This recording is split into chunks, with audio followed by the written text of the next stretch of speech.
그 얼굴의 형상은 정말로 그녀 자신이 바라보기에도 믿을 수 없을 정도로 똑같이 닮아 있었고, 게다가 전혀 흠집이 없었다. 만일 그 어떤 천하의 훌륭한 조각사가 조각을 한다고 해도지, 금의 경우처럼 그와 같이 완벽하게 형상을 그대로 조각해 낼 수는 없을 것이라는 생각이 들었다. 나녀상의 얼굴의 형상은 이내 곧 변화하기 시작하여 원래의 형상과 조금도 다름이 없게 돌아갔지만, 상관지는 조금 전에 마치 신이 알몸으로 왕자안의 눈앞에 서 있었던 것 같은 충격을 지우지 못해서 잠시 동안 멍하니 앉아만 있었다. 나녀상은 다시 완전하게 아까의 형상으로 돌아갔는데, 그것은 역시 조금의 흠집도 남아있지 않아서 마치 조금 전에 그러한 변화는 혹시 환상이 아니었나 하고 생각되기도 하는 것이었다. 왕자는 이윽고 시선을 거두었고, 아직도 그 나녀상의 얼굴을 멍하니 바라보고 있는 상관엽을 향해 잠시 후에 입을 열어 물었다. 너는 이 일이 불가능하리라고 생각하느냐? 상관엽은 그제서야 시뻘겋게 물들은 안색으로 고개를 돌려서 사부의 얼굴을 바라보며 엉겁결에 대답했다. 예, 불가능한 일입니다. 그러나 사실 사부님의 능력이라면 전혀 불가능한 일은 아니라고 생각합니다. 왕자는 이에 가벼운 파한대소를 터뜨렸다. 하하, 내 녀석의 말이 더욱 재미있구나. 상관녀은 그제서야 자신이 약간 실언을 한 것이라는 사실을 깨닫고는 재차 얼굴을 심하게 붉혔다. 왕자한이 질문한 것은 무학의 능력에 대해서 물은 것이었는데, 그만 그는 사부님이 너무나도 존경스러운 나머지 엉뚱한 대답을 했던 것이었다. 그러나 상관엽은 그런 것에는 개의하지 않고 다시 사부님의 얼굴을 바라보면서 질문했다. 조금 전에 그것이 바로 무영검이라는 것입니까?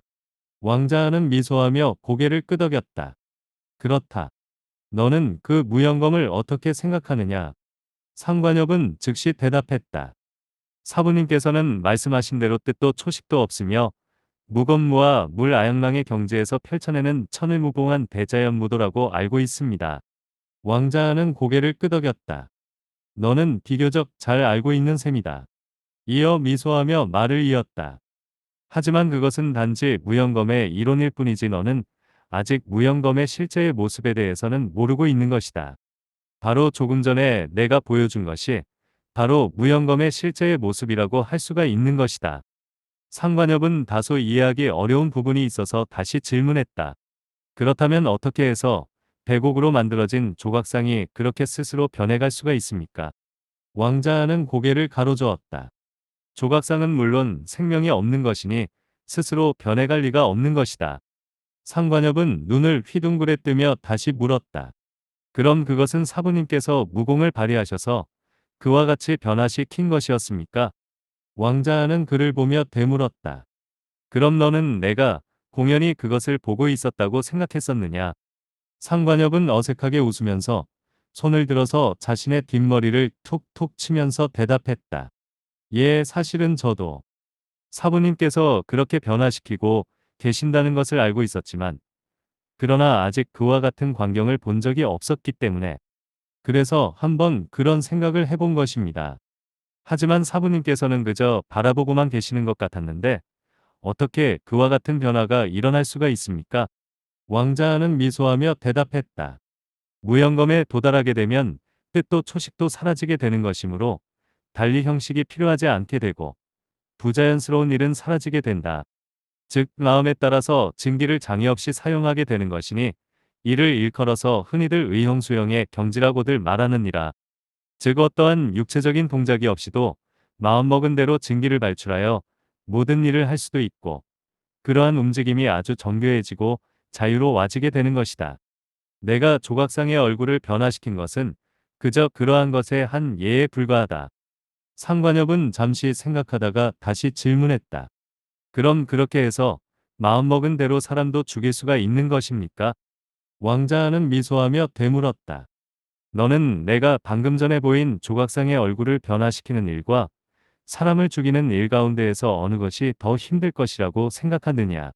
상관엽은 잠시 생각하다가 대답했다. 조각상의 얼굴을 변화시키는 일이 훨씬 어려울 것이라고 생각합니다. 왕자는 고개를 끄덕였다. 바로 그렇다. 실로 무영검의 경지에 올라 있는 사람이 남의 목숨을 취하기라는 것은 마치 자기 주머니 속에 물건을 꺼내는 것처럼 간단한 일이어서 그 상대는 설령 수백 장의 거리 밖에 있다고 해도 결코 안심할 수가 없는 것이다. 그러나 일단 무용검의 경지에 올라 있는 사람은 쉽사리 남을 해치지는 않는다. 너는 그 이유를 알고 있느냐? 상관엽은 잠시 생각하다가 대답했다. 무용검의 경지에 오르기 위해서는 우선 마음의 수양을 쌓지 않으면 안 되기 때문이라고 생각합니다. 왕자는 고개를 끄덕였다. 바로 그렇다. 실로 무도의 수행이라고 하는 것은 바로 인간고 도인 것이다. 따라서 그러한 훌륭한 길을 걸어가는 사람으로서 마땅히 모든 세인들을 자비심을 가지고 바라보아야 하는 것이지 함부로 해친다고 하는 것은 옳지 못한 일이다. 너는 이 무도라는 것이 한낱 남들과 싸우기 위해서 있는 것이 아니라 근원적인 인간구도에 있다는 말을 항상 명심해야 할 것이다. 상관엽은 엄숙한 표정으로 공손하게 대답했다. 예, 명심하여 있지 않도록 하겠습니다. 왕자는 이어 잠시 상관엽의 얼굴을 바라보더니 은근히 미소하며 다시 물었다. 너는 이제 내가 왜 편안하게 앉으라는 말을 했는지 이해할 수가 있겠느냐? 상관엽은 그 말을 듣고는 일순 흠칫하여 안색이 다시 시뻘개졌다. 예, 저는 무공이 아주 형편없는 것이면서도 주제넘게도 사부님을 지켜드리려고 했으니 정말로 어이없는 일이었습니다. 왕자는 가볍게 웃으면서 말했다. 내가 나를 그렇게 위하고 있다고 하는 것은 나로서는 기분이 좋은 일이다. 그러나 기실 너의 무공은 이제 초보적인 경지에 들 어서게 된 것이나 다름이 없는 것이므로 한눈을 팔지 말고 오로지 계속해서 수련을 해나가는 것이 필요한 것이다. 이제 알겠느냐? 상관엽은 공손히 대답을 하면서 문득 사부의 얼굴을 우러러보았다. 예. 사부인 왕자한의 얼굴은 다소 마른 듯도 하였지만 그러나 아주 고와하면서도 밝은 기운으로 넘쳐 보이는 것 같았다. 상관엽은 이 세상에서 자신의 사부만큼이나 잘생긴 사람은 결코 없을 것이라고 생각을 하면서 내심으로 이렇게 중얼거렸다. 그 백장생이라는 사람이 제 아무리 뛰어난 능력을 가지고 있다고 해도 역시 우리 사부님의 능력에 비할 수는 없을 것이다.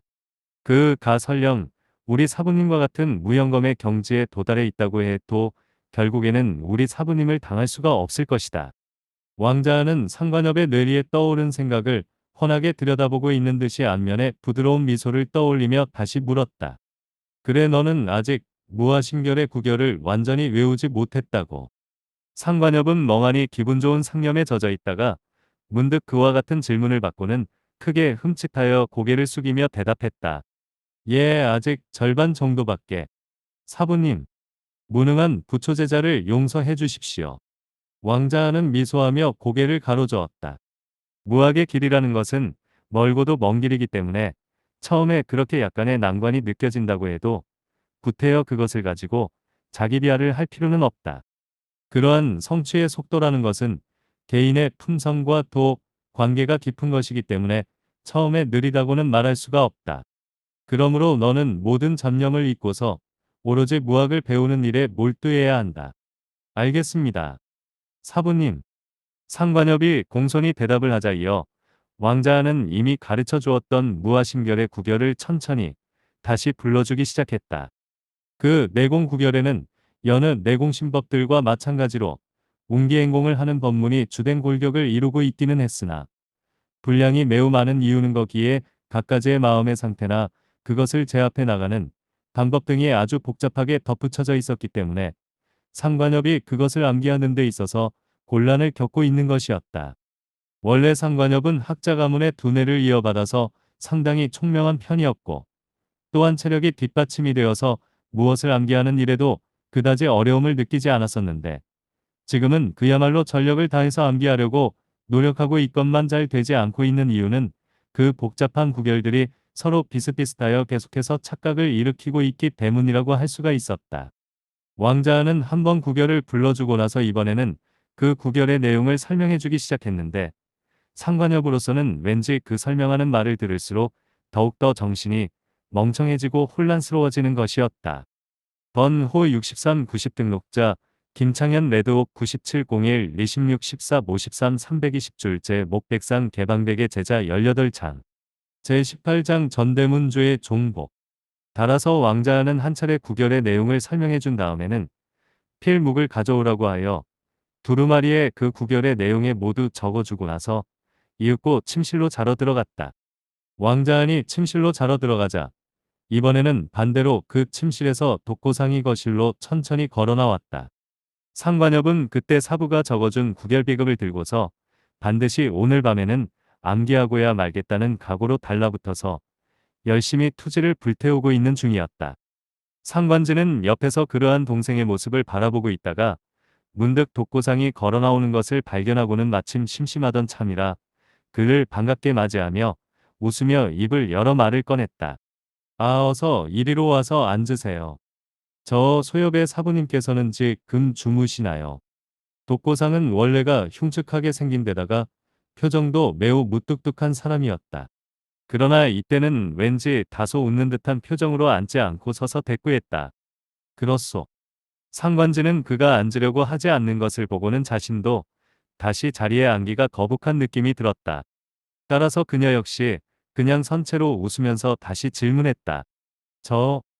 당신은 아마도 제가 일행의 가운데에 끼어들게 되어서 매우 귀찮으시겠죠. 독고상은 그 말에 잠시 그녀의 얼굴을 바라보며 생각에 잠기는 듯 하다가 문득 고개를 가로저으며 이렇게 대답했다. 그것은 그렇지 않소. 사실 소주인님께서도 당신이 제법 훌륭한 편이라고 말씀을 하셨으니까.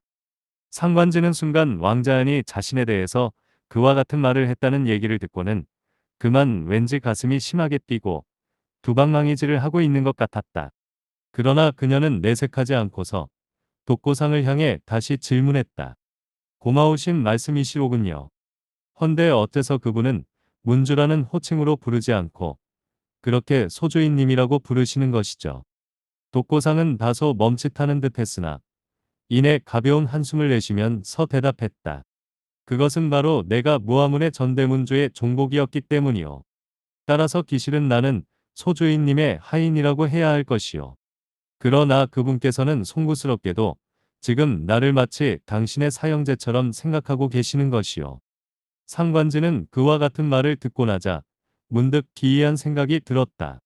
원래 왕자는 이미 무영검의 경지에 올라 있는 상태이고 독고상도 또한 현재 신검의 초입에 들어서 있는 상황이었다. 따라서 그렇다면 당연히 왕자안의 능력이 훨씬 뛰어난 것이므로 그가 문주가 되는 것은 이의를 제기할 수가 없을 것이었다. 그러나 사실은 독고상은 정식 제자가 아니라 전대문주의 일개 종복에 불과한 사람이라고 스스로 밝혔다. 그렇다면 그가 그러한 신분에도 불구하고 이미 그와 같은 무학의 경지에 올라 있다고 하는 것은 실로 믿기지 않는 일이라고 할 수가 있을 것이었다. 대체 독고상을 그와 같이 키워주었다는 무아문의 전대문주이며 왕자안의 사부라는 그 사람은 과연 어떠한 사람이었을까? 상관지는 내심으로 기이한 의문들이 솟구쳐 올랐으나 이내 그러한 의문들은 묻어두기로 하고 질문을 계속했다. 아, 그랬었군요. 헌데 아까 소엽이 그의 사부님께 이곳 장원의 주인의 무공에 대해서 물어보았었죠. 당시 소엽의 사부님께서는 그 주인의 무공에 대해서는 사백이신 당신에게 물어보라고 하셨었는데 거기에 대한 당신의 견해는 어떻죠? 독고상은 그 질문에 다소 어리둥절해 하는 것 같았다. 하지만 문득 뭔가 생각을 정했는지 고개를 가로저으며 이렇게 대답했다. 소주인님께서 직접 말씀하시지 않은 것은 내가 보기에는 당신의 입으로 직접 대답을 하시지 않으려고 했기 때문인 것 같소. 그런데 감히 내가 어떻게 그 얘기를 할 수가 있겠소.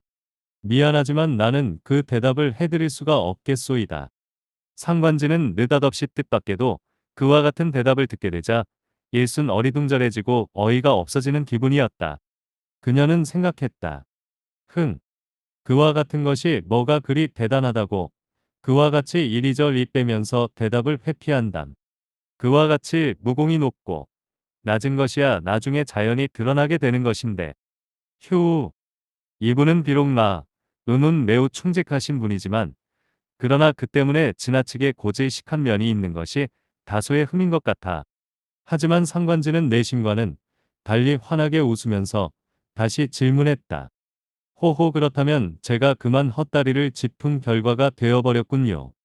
하지만 대체 어째서 그렇게 늦게 돌아오시게 되었죠? 그 이유에 대해서는 저에게 가르쳐 주실 수가 없으신가요? 독고상은 조금 전에 대답을 해주지 못한 점에 대해서 약간의 미안한 마음을 가지게 된 모양이었다.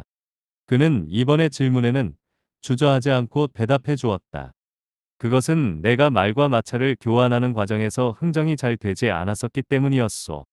그래서 시간이 많이 걸리게 되었던 것이오. 뭐라고?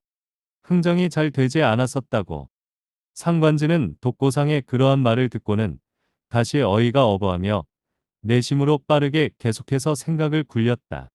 그것은 무엇을 의미하는 것일까? 공교롭게도 겨우 한 대의 차를 교환하러 갔던 사람이 거기에서 흥정이 늦어지게 되었다는 것은, 그것은 아무래도 그 백장생이라는 사람이 미리 손을 써 놓았던 것이 분명해. 흥.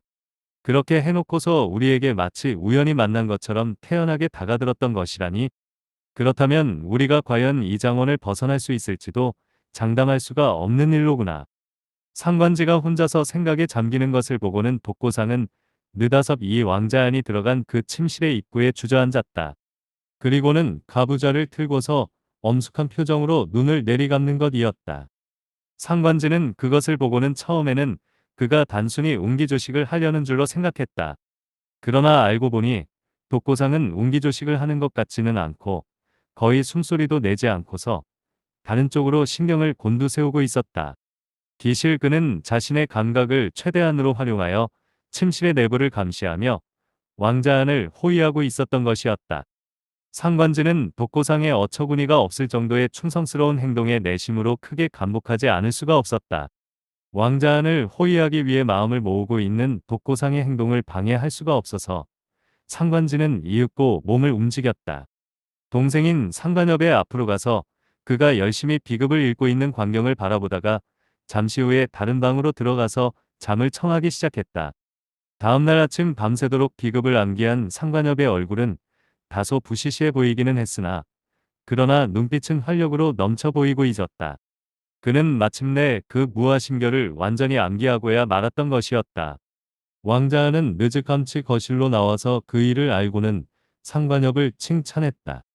상관협은 비록 약간 피곤한 모습이기는 했으나 사부의 그와 같은 칭찬을 받게 되자 매우 기분이 좋은지 연신 싱글벙글한 얼굴이었다. 잠시 후에 시녀들이 와서 거실의 커다란 탁자 위에 음식상을 차리기 시작했다. 그 음식들은 역시 풍성하고도 훌륭한 것들이었다. 일행은 그러한 음식들을 먹으면서 비록 입은 즐거운 평이었지만 그러나 마음은 그다지 편안하지가 않았다. 그들은 오늘 아침에 곧바로 장원을 떠날 생각이었지만 이곳의 주인인 백장생이 그들을 순순히 보내줄지가 의문이었기 때문이었다. 그런데 실로 뜻밖의 일이 뒤이어 벌어졌다. 일행이 아침 식사를 마치고 나자 백장생은 느닷없이 한 대의 쌍두마차를 결혼의 마당에 세워놓고 나타났던 것이었다. 그 쌍두마차는 기실 독고상이 어제 새로 교환해온 것이었다. 말하자면 백장생은 미리부터 일행이 출발할 준비를 해가지고 온 것이었다. 사실상 그러한 일은 원래는 당연한 일이라고 할 수가 있겠지만 그러나 워낙에 일행이 백장생을 특별하게 경계하고 있는 상태였기 때문에 그러한 일은 실로 뜻밖이었던 것이었다. 하하하 기공께서는 편안하시었소. 혹시 잠자리가 너무나도 누추하지는 않았는지 모르겠소이다. 백장생이 어제와 다름이 없이 호탕하게 웃으면서 나타나자 왕자아는 그저 담담한 표정으로 가볍게 웃으면서 이렇게 대꾸했다. 덕분에 편안하게 잘 잤습니다. 백장생은 이에 껄껄 웃음을 다시 터뜨렸다. 핫핫핫. 귀공께서 편안하게 주무셨다니 그야말로 불초가 그간의 노력한 보답을 받는 듯 하외다. 핫핫. 그건 그렇고 귀공께서는 오늘 떠나셔야 한다면서요. 왕자아는 고개를 끄덕였다. 그렇습니다. 이미 말씀드린 바와 같이 미처 귀하의 후회에 보답해 드리지 못하고 떠나게 되어서 미안할 뿐입니다. 백장생은 정색을 하더니 고개를 가로저었다. 미안하기는 뭐가 미안합니까? 그러한 것은 이미 서로 간의 미리부터 얘기가 되어 있었던 것이 아닙니까? 그리고 후이라니요. 하하 그것이야말로 당치 않은 말씀입니다. 다만 불초는 앞으로도 우리들이 많은 기회가 닿게 되어서 다시 만나서 회포를 풀게 되기를 바라고 있을 뿐입니다. 핫핫핫. 일행은 연신 기분 좋은 표정으로 너털웃음을 흘리고 있는 백장생의 내심을 좀처럼 파악할 수가 없는 느낌이었다. 그는 혹시 이렇게 해놓고서 다른 어떤 수작을 부리려는 것이 아닐까. 그러나 기이하게도 그는 정말로 일행을 잠시 후에는 그 쌍두마차로 안내하고는 정중하게 배웅을 해주는 것이었다. 대체 일행을 일부러 자신의 장원에까지 초대하여 대접한 백장생의 의도는 무엇이었을까? 그것은 다만 그의 말처럼 단순한 호의에서 비롯된 것이었을까? 그러한 의문을 가슴속에 묻어두고서 일행은 이어 빠르게 마차를 몰아서 달리기 시작했다. 마차는 쉬지 않고 거칠은 산속의 소록길을 따라서 내달렸다. 마차를 몰고 있는 독고상은 이미 그러한 지리를 훤하게 알고 있는 듯이 그와 같이 험악한 산길을 달리는데도 아주 능숙하게 차를 몰아가고 있었다.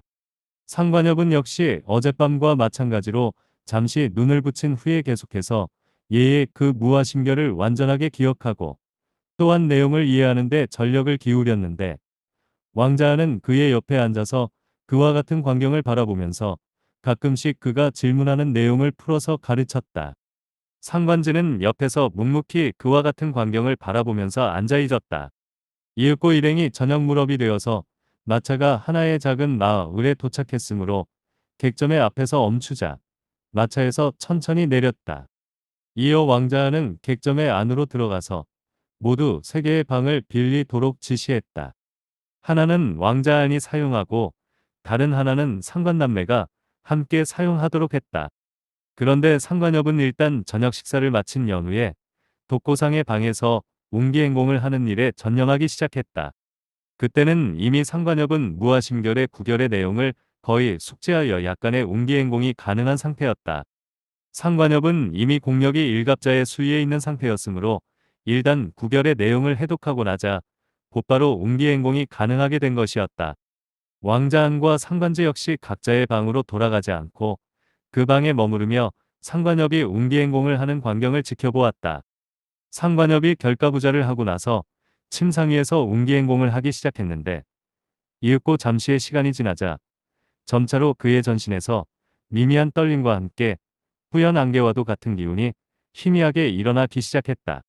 그 안개와도 같은 기운은 바로 체내의 증기가 움직이고 있다는 증거이며 그것은 곧 상관협의 내공이 제법 상당한 경지에 올라 있다는 것을 의미해주고 있는 것이었다. 일반적으로 내공의 기초가 없이 처음부터 이 운공을 하기 시작하는 사람이라면 적어도 3개월 이상은 지나야 비로소 충분하게 기를 느낄 수가 있는 것이며 그리고 한수년이 지나야 비로소 자유로이 기운을 돌릴 수가 있는 것이니 거기에서 다시 이렇게 일갑자 이상의 공력을 성취한다는 것은 역시 어렵고도 요원한 일이라고 말할 수가 있었다. 상관협은 이미 일전에 기연을 얻어서 내공이 급작스럽게 증강되었기 때문에 지금과 같은 경지에 도달해 있는 것이었다. 이윽고 잠시의 시간이 더 지나자 갑자기 상관협의 모습이 변화를 보이기 시작했다. 느닷없이 상관협의 전신이 심한 경련을 일으키기 시작하더니 이윽고 땀을 비오듯이 흘리면서 크게 부풀어 올랐고 이어서 바람이 빠지듯이 급작스럽게 수축되었으며 그러한 움직임을 빠르게 반복하기 시작했다. 그러한 광경은 실로 괴이한 것이었으며 그런 가운데 그의 전신에서 피어나오는 안개와도 같은 기운의 양은 점점 더 많아져서 점차로 그의 전신이 그 안개 속에 가려지게 되었다. 하지만 아직 상관협의 얼굴 부위는 완전히 안개 속에 가려지지 않고 있어서 이를 본 상관지는 내심으로 경악하고 초조함을 금할 수가 없었다. 상관협의 안색은 이 순간 지극히 고통으로 일그러져 있었고 또한 시뻘겋게 상기되어 있어서 결코 정상이 아니라는 것을 한눈에 알 수 있게 했기 때문이었다.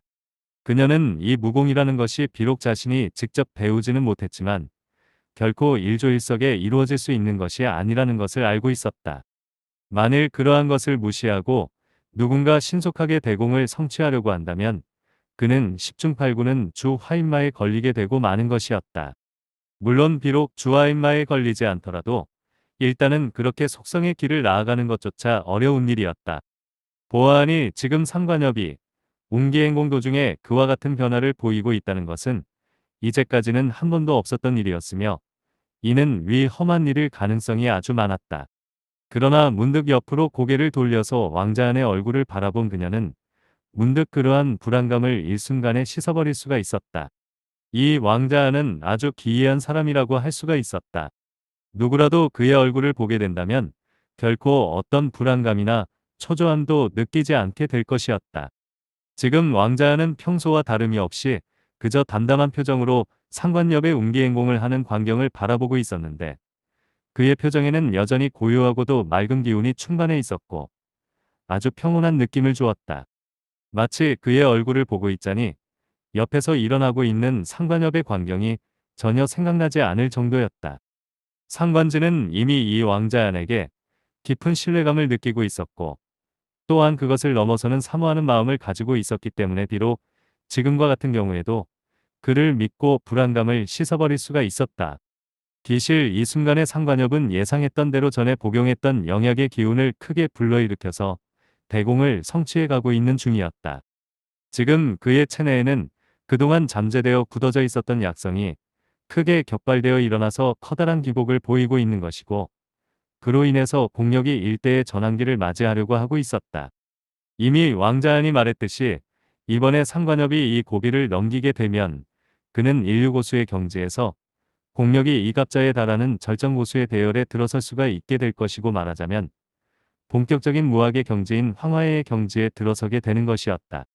하지만 비록 왕자안이 가르쳐준 무아심결의 효능이 대단하여 일순간에 그와 같은 전환기를 맞이하게 되었지만 아직 상관협의 자질은 다소 부족한 감이 있었다. 그는 비록 전신의 기운을 모조리 격발시킬 수가 있었지만 아직 그것들을 원만하게 수습할 능력이 없었다. 원래 어떠한 운기행공을 하더라도 가장 필요한 것은 마음의 안정인 것이며 그것이 우선되어야 비로소 조식이라는 것도 이루어지는 것이고 게다가 대공도 성취할 수가 있는 것이었다. 그러나 지금 보시다시피 상관협의 얼굴은 보기에도 딱할 정도로 심하게 일그러져 있었으며 정신은 크게 분산되어 있었다. 그것은 비록 그가 기운을 격발시키기는 했지만 그것으로 인해서 그의 마음이 크게 흐트러져 있는 상태라고 할 수가 있었다. 사실상 이것은 상관협만을 탓할 수는 없는 일이었다.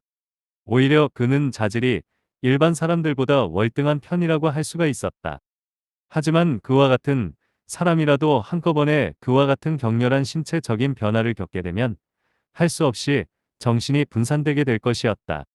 상관협은 지금 사력을 다해서 전신에 날뛰는 기운을 제압하려고 하고 있었지만 그것은 잘 되지 않았다. 그 기운은 마치 아직 길들이지 않은 흉폭한 야생마와도 같았다. 실로 마음이 차분하게 안정되어 있다고 해도 대공을 성취하기가 어려울 것인데 지금과 같은 상황이라면 그냥 내버려둔다면 상관협이 주화인마를 당할 것은 명약관화한 일인 것 같았다. 이것은 상관협이 아직 내공에 있어서 스승을 만나지 못해서 엄격하고 바른 가르침을 받지 못해서 기초가 충분하지 못하다는 것을 단적으로 보여주고 있는 일이라고 할 수가 있었다. 점차로 상관협의 전신은 크게 부풀어 갔다. 그것은 그의 전신의 혈맥에서 거대한 기운들이 무섭게 날뛰고 있다는 의미였다. 상관협의 전신은 수축과 팽창을 거듭하였으나 시간이 갈수록 팽창하는 기세는 커지고 수축하는 기세는 더욱 작아져서 나중에는 그의 전신이 하나의 부풀은 풍선처럼 보였다. 그 풍선은 금방이라도 터질 듯이 굉장한 진동을 일으키고 있었다. 상관협의 주먹은 있는 대로 세차게 쥐어져서 경련을 일으키고 있었으며 그의 얼굴은 참을 수 없는 듯이 심하게 일그러져 있었다. 이것은 바로 상관협의 전신의 약기운이 최대한으로 발휘되어서 그 기운들이 최고조에 이르게 되었다는 것을 의미하는 것이었다. 처음에는 안심하고 있던 상관지도 이러한 상황을 보게 되자 그만 놀라서 다시 왕자안의 얼굴을 돌아보게 되었다.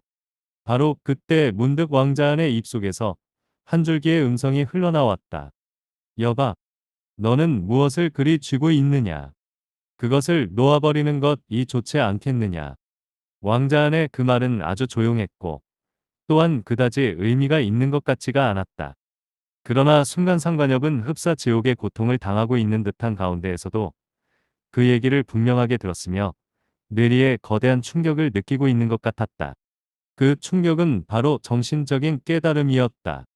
번호 64 90 등록자 김창현 레드옥 9701 26 14 55 329줄째 목백상 개방백의 제자 19장 제19장 천룡무가의 사람들 일.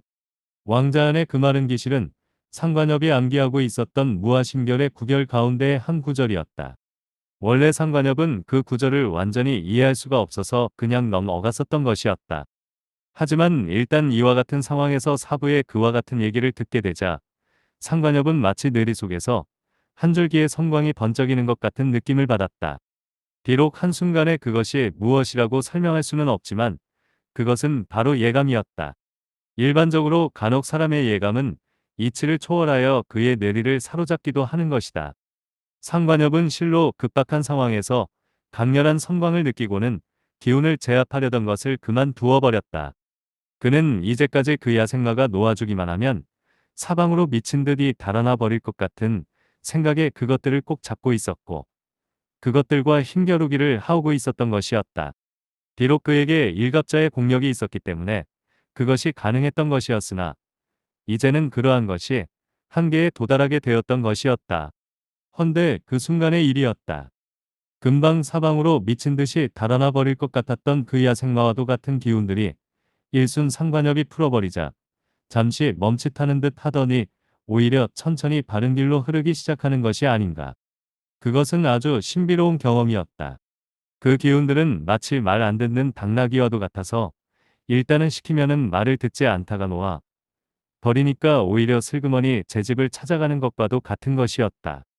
상관엽은 극적인 순간에 사부에게서 강렬한 깨우침을 받았기 때문에 그러한 상황에서도 전혀 마음을 걸지 않고 계속해서 기운을 놓아주고 단지 바라보기만 했다. 그리고 어렴풋이 그 현상이 바로 무아심결의 신비로운 능력이라는 것을 알 수가 있었다. 기운들은 그의 체내에서 점차로 빠르게 움직이기 시작했다. 처음에는 억지로 군뱅이처럼 움직이기 시작하던 그 기운들은 일단 속도를 더하게 되자 그 힘들이 하나로 합쳐지게 되어서 전신을 떠돌기 시작했고 마침내 그것이 마치 거대한 홍수처럼 경락들을 휩쓸기 시작했다. 상관엽은 일순 그 거대한 기운이 아직 완전히 타통되지 않은 경락들을 향해 맹렬하게 부딪혀가기 시작하는 것을 보고 경악했다. 그것은 실로 위험한 고비였기 때문이었다. 상관엽은 이에 자신도 모르게 그러한 기운을 저지하려고 했다. 하지만 이미 그 기운은 그의 의식의 통제를 벗어나고 있었다.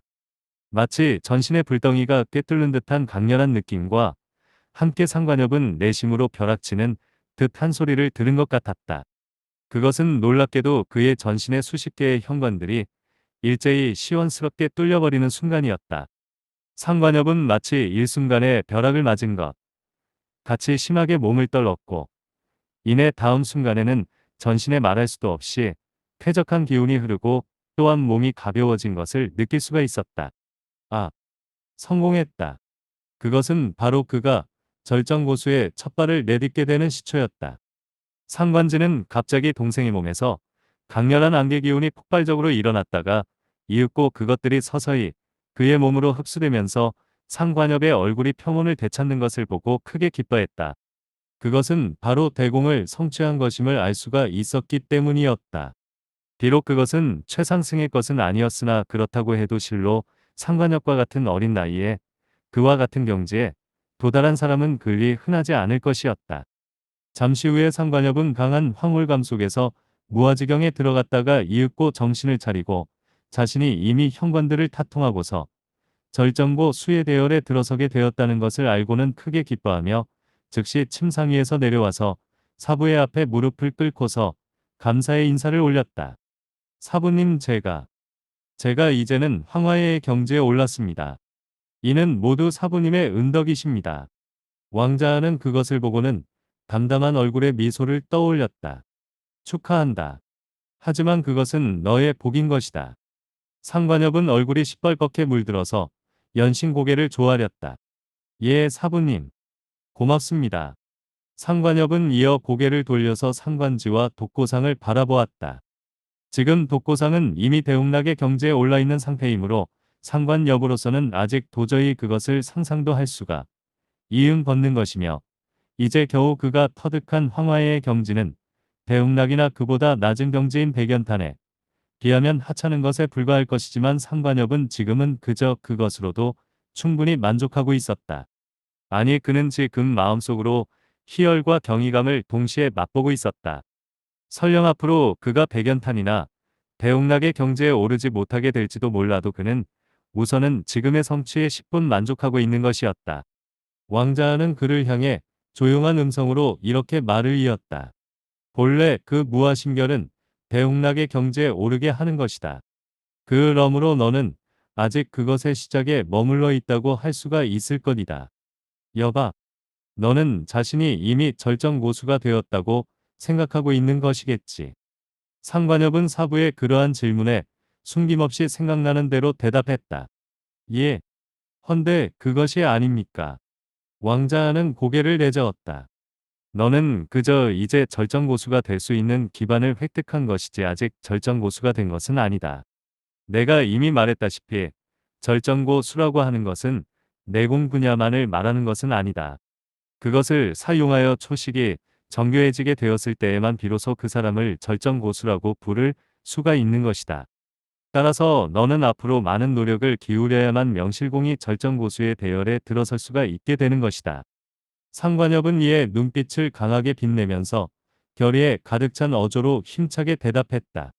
저는 앞으로 반드시 가일층 노력하여 절정고수가 될 수 있도록 하겠습니다. 왕자는 담담히 미소하며 고개를 끄덕였다. 그래야지. 그래야만 내가 바라던 정의 구현의 목적도 이룰 수가 있는 것이다. 지금 상관엽의 두 눈에는 예의 그 정광이 사라지고 은은하고 맑은 한 줄기의 광채만이 흐르고 있는 상태였다. 그러니까 이른바 유실반어, 자진기박의 경지에 도달하여 안광이 오히려 평범하게 변한 것이었다. 이윽고 상관엽은 고개를 돌려서 자신의 누나인 상관지를 바라보았는데 이때 상관지는 너무나도 감격하여 두 눈에서 눈물을 주르르 흘리고 있는 중이었다. 서역, 너의 무공이 그렇게나 높아지게 되었다니 나는 더 이상 바랄 나위가 없을 것 같아. 돌아가신 아버님께서 지금의 내 모습을 보셨다면 아마도 매우 기뻐하셨을 거야. 상관엽은 누나의 그러한 말에 다소 상기되었던 표정이 무겁게 변했다. 기실 그의 선친인 상관승은 상관엽이 학문의 길을 가지 않고 무공을 배우는 것을 그다지 탐탁하게 생각하지 않고 있었었다. 그러나 과연 그는 이렇게 자식이 강호상의 절정고수가 되었는데도 여전히 못마땅하게 생각하고 있을 것인가?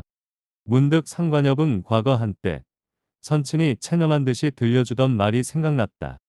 그것은 일단 사람이 어느 한 분야에서 최선을 다해서 최고의 경지에 도달하게 되면 그것도 해볼 만한 일이라는 것이었다. 비록 백연탄이나 대웅락 등의 경지가 아직 남아있기는 하지만 기실 그러한 경지에 올라있는 사람들은 드넓은 강호 대륙에서도 아주 드문 상태인 만큼 일단 절정고수에 도달해 있는 사람이라면 가히 최고의 경지에 도달해 있다고도 말할 수가 있었다.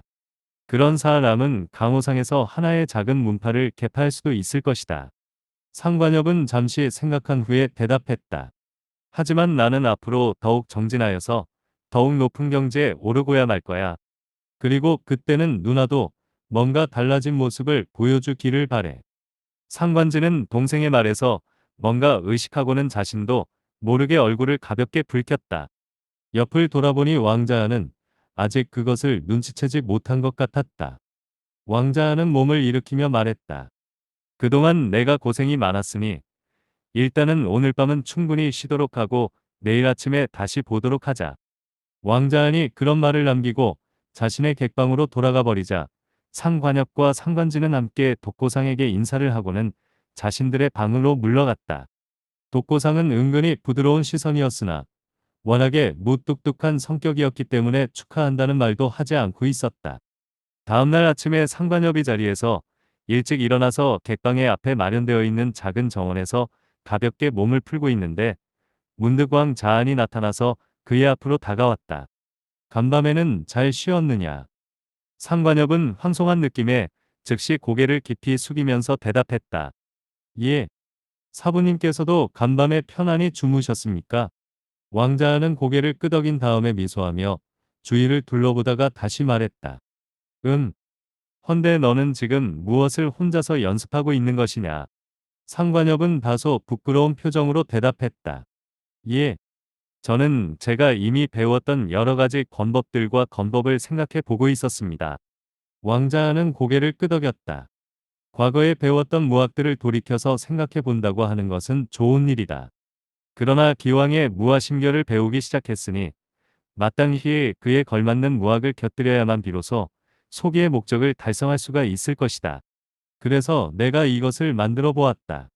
내가 읽어보고 나서 이해할 수 없는 점이 있다면 나중에 나에게 물어보도록 해라.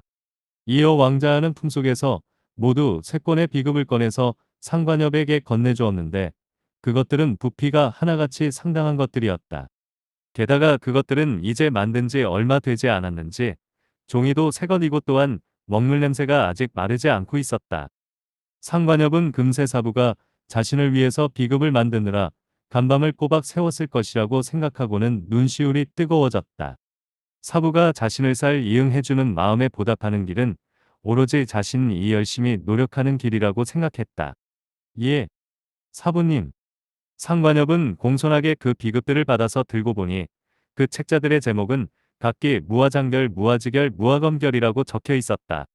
상관지는 무아문이라는 문파의 이름과 무아심결에 으른 무학들이 하나같이 무아라는 이름이 들어있는 것을 보고는 속으로 기이하게 생각했다.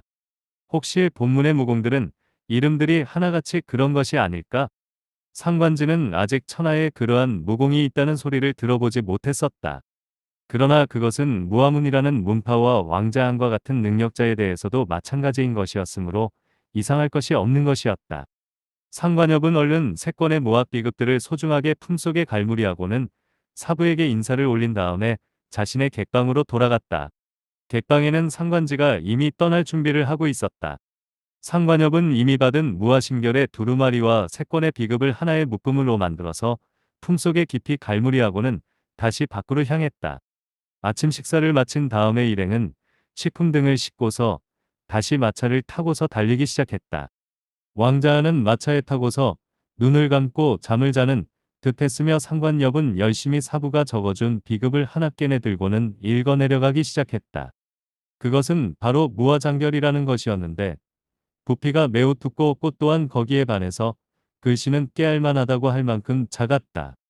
그러나 그 글씨체는 이미 보아왔던 바대로 수려하기 짝이 없는 것이어서 읽어 내려가는 데에는 조금도 무리가 없었다.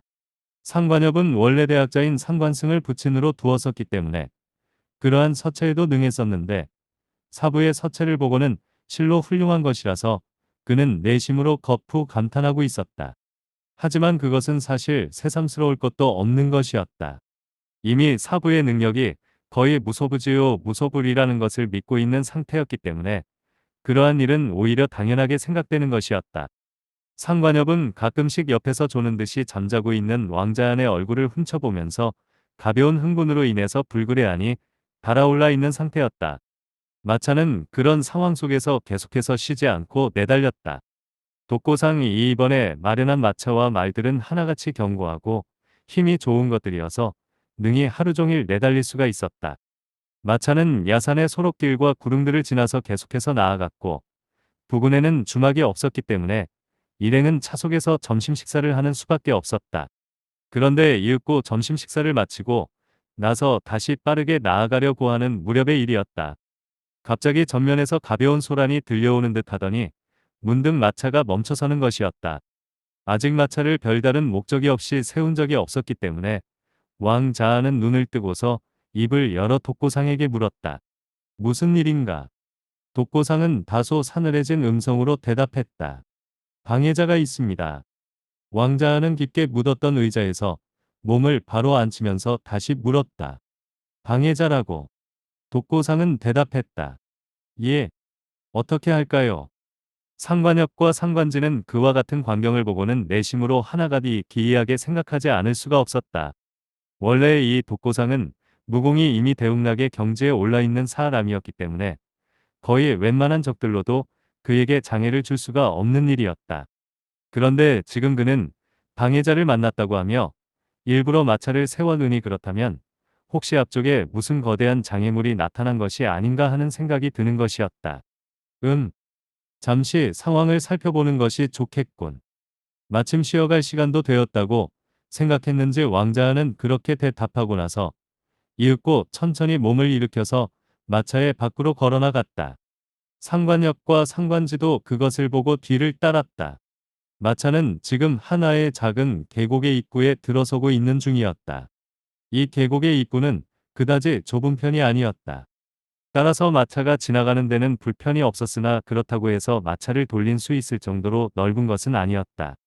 물론 이미 대웅락의 경지에 올라있는 독고상의 능력이라면 능히 마차를 번쩍 들어서 돌려놓을 수가 있을 것이었겠지만, 그러나 지금의 이 길이 바로 지름길이라는 것을 생각해보면 일단은 다른 길로 돌아간다는 것은 한 번은 재고해봐야 하는 문제라고 할 수가 있었다. 독고상은 아직 마부석에 앉아있는 상태였는데 상관협 등은 마차에서 내려서 전면을 바라보다가 문득 다소 의아해져서 고개를 갸웃거렸다. 분명히 그들은 무슨 소리가 들렸었던 것을 기억하고 있었다. 그런데 지금 그들의 눈앞에는 옆으로 꺾어지는 계곡의 모퉁이까지 전혀 어떤 방해자도 보이지 않고 있었을 뿐만 아니라 무슨 소리도 들리지 않고 있었던 것이었다. 이 부근은 아주 기이하도록 조용했다. 조금 전에 들려왔던 그 기이한 소란이 대체 무엇을 의미하고 있는 것인지 알 수가 없었으며 뭔가 심상치 않은 기분을 불러일으키고 있는 듯했다. 상관협 등은 혹시 누군가가 이 부근에 잠복하고 있는 것이야 민가 하고 생각했다. 그런데 문득 그러한 우려는 불식되었다. 갑자기 꺾어져 있는 계곡의 모퉁이 쪽에서 급박한 파공음이 들려오는 듯하더니 이윽고 세 사람의 흑포인들이 빠르게 나타나는 것이 아닌가. 아, 상관협은 갑자기 나타난 그 세 명의 흑포인들이 이미 왕자 안으로부터 얘기를 들었었던 예의 그 동영의 무사들이라는 것을 알고는 경악했다. 이미 그들의 놀라운 무공에 대해서 얘기를 들었었기 때문에 혹시 그들 세 명이 자신의 사부를 해치려고 나타난 것이 아닌가 하고 생각했다. 상관협은 순간 자신도 모르게 신형을 움직여서 사부인 왕자한 외 앞을 가로막았다. 헌데 그 순간의 일이었다. 미처 상관협이 왕자한을 완전히 가로막기도 전에 느닷없이 흑포인들이 나왔던 그 계곡 속에서 다시 한 명의 백의인이 빠르게 나타나는 것이 아닌가. 그 백의인의 나이는 얼핏 보기에도 상당히 지읒어서 대략 17 정도로 보였으며 용모도 아주 준수한 편이었다. 사람들은 그것을 보고 일시 크게 놀랐다. 원래 이 동영무사들인 흑통인들은 하나같이 이도류라는 괴이한 무학을 성취한 사람들이었다. 그런데 알고 보니 지금 그 세 명의 흑포인들은 이쪽을 향해 도주하고 있는 중이었고 그 뒤를 예의 그 백의 청년이 뒤쫓고 있는 것 같지 않은가. 이것은 실로 믿을 수가 없는 일이었다. 왕자한 등은 이제까지 흑포인들이 이렇게 허겁지겁 달아나는 것을 본 적이 없었다. 게다가 그들이 세 명이서 동시에 달아나게 하는 존재가 이제 나이가 약관에도 미치지 못하는 백의 청년이라는 사실은 경악스러운 것이었다. 아니나 다를까 이윽고 흑포인들은 미처 일행의 앞에 도달하기 전에 백의 청년에게 추격을 당하고 말았고 다음 순간에 그들 사이에 격투가 벌어졌다. 이 백의 청년의 무공은 일견하기에도 대단한 것 같았다. 그는 약간 뒤늦게 나타났었는데도 순식간에 흑포인들의 뒤를 따라잡았고 일순간 그의 전신에서 눈부신 검기가 소용돌이를 일으키며 나타나는 것 같았다. 흑포인들은 한순간에 자신들이 추격당한 것을 알고 위기를 느낀 모양이었다. 일순간에 거의 동시에 신형을 계속하게 돌리면서 즉각 장도를 뽑아들어서 상대방을 향해 협공에 들어갔다.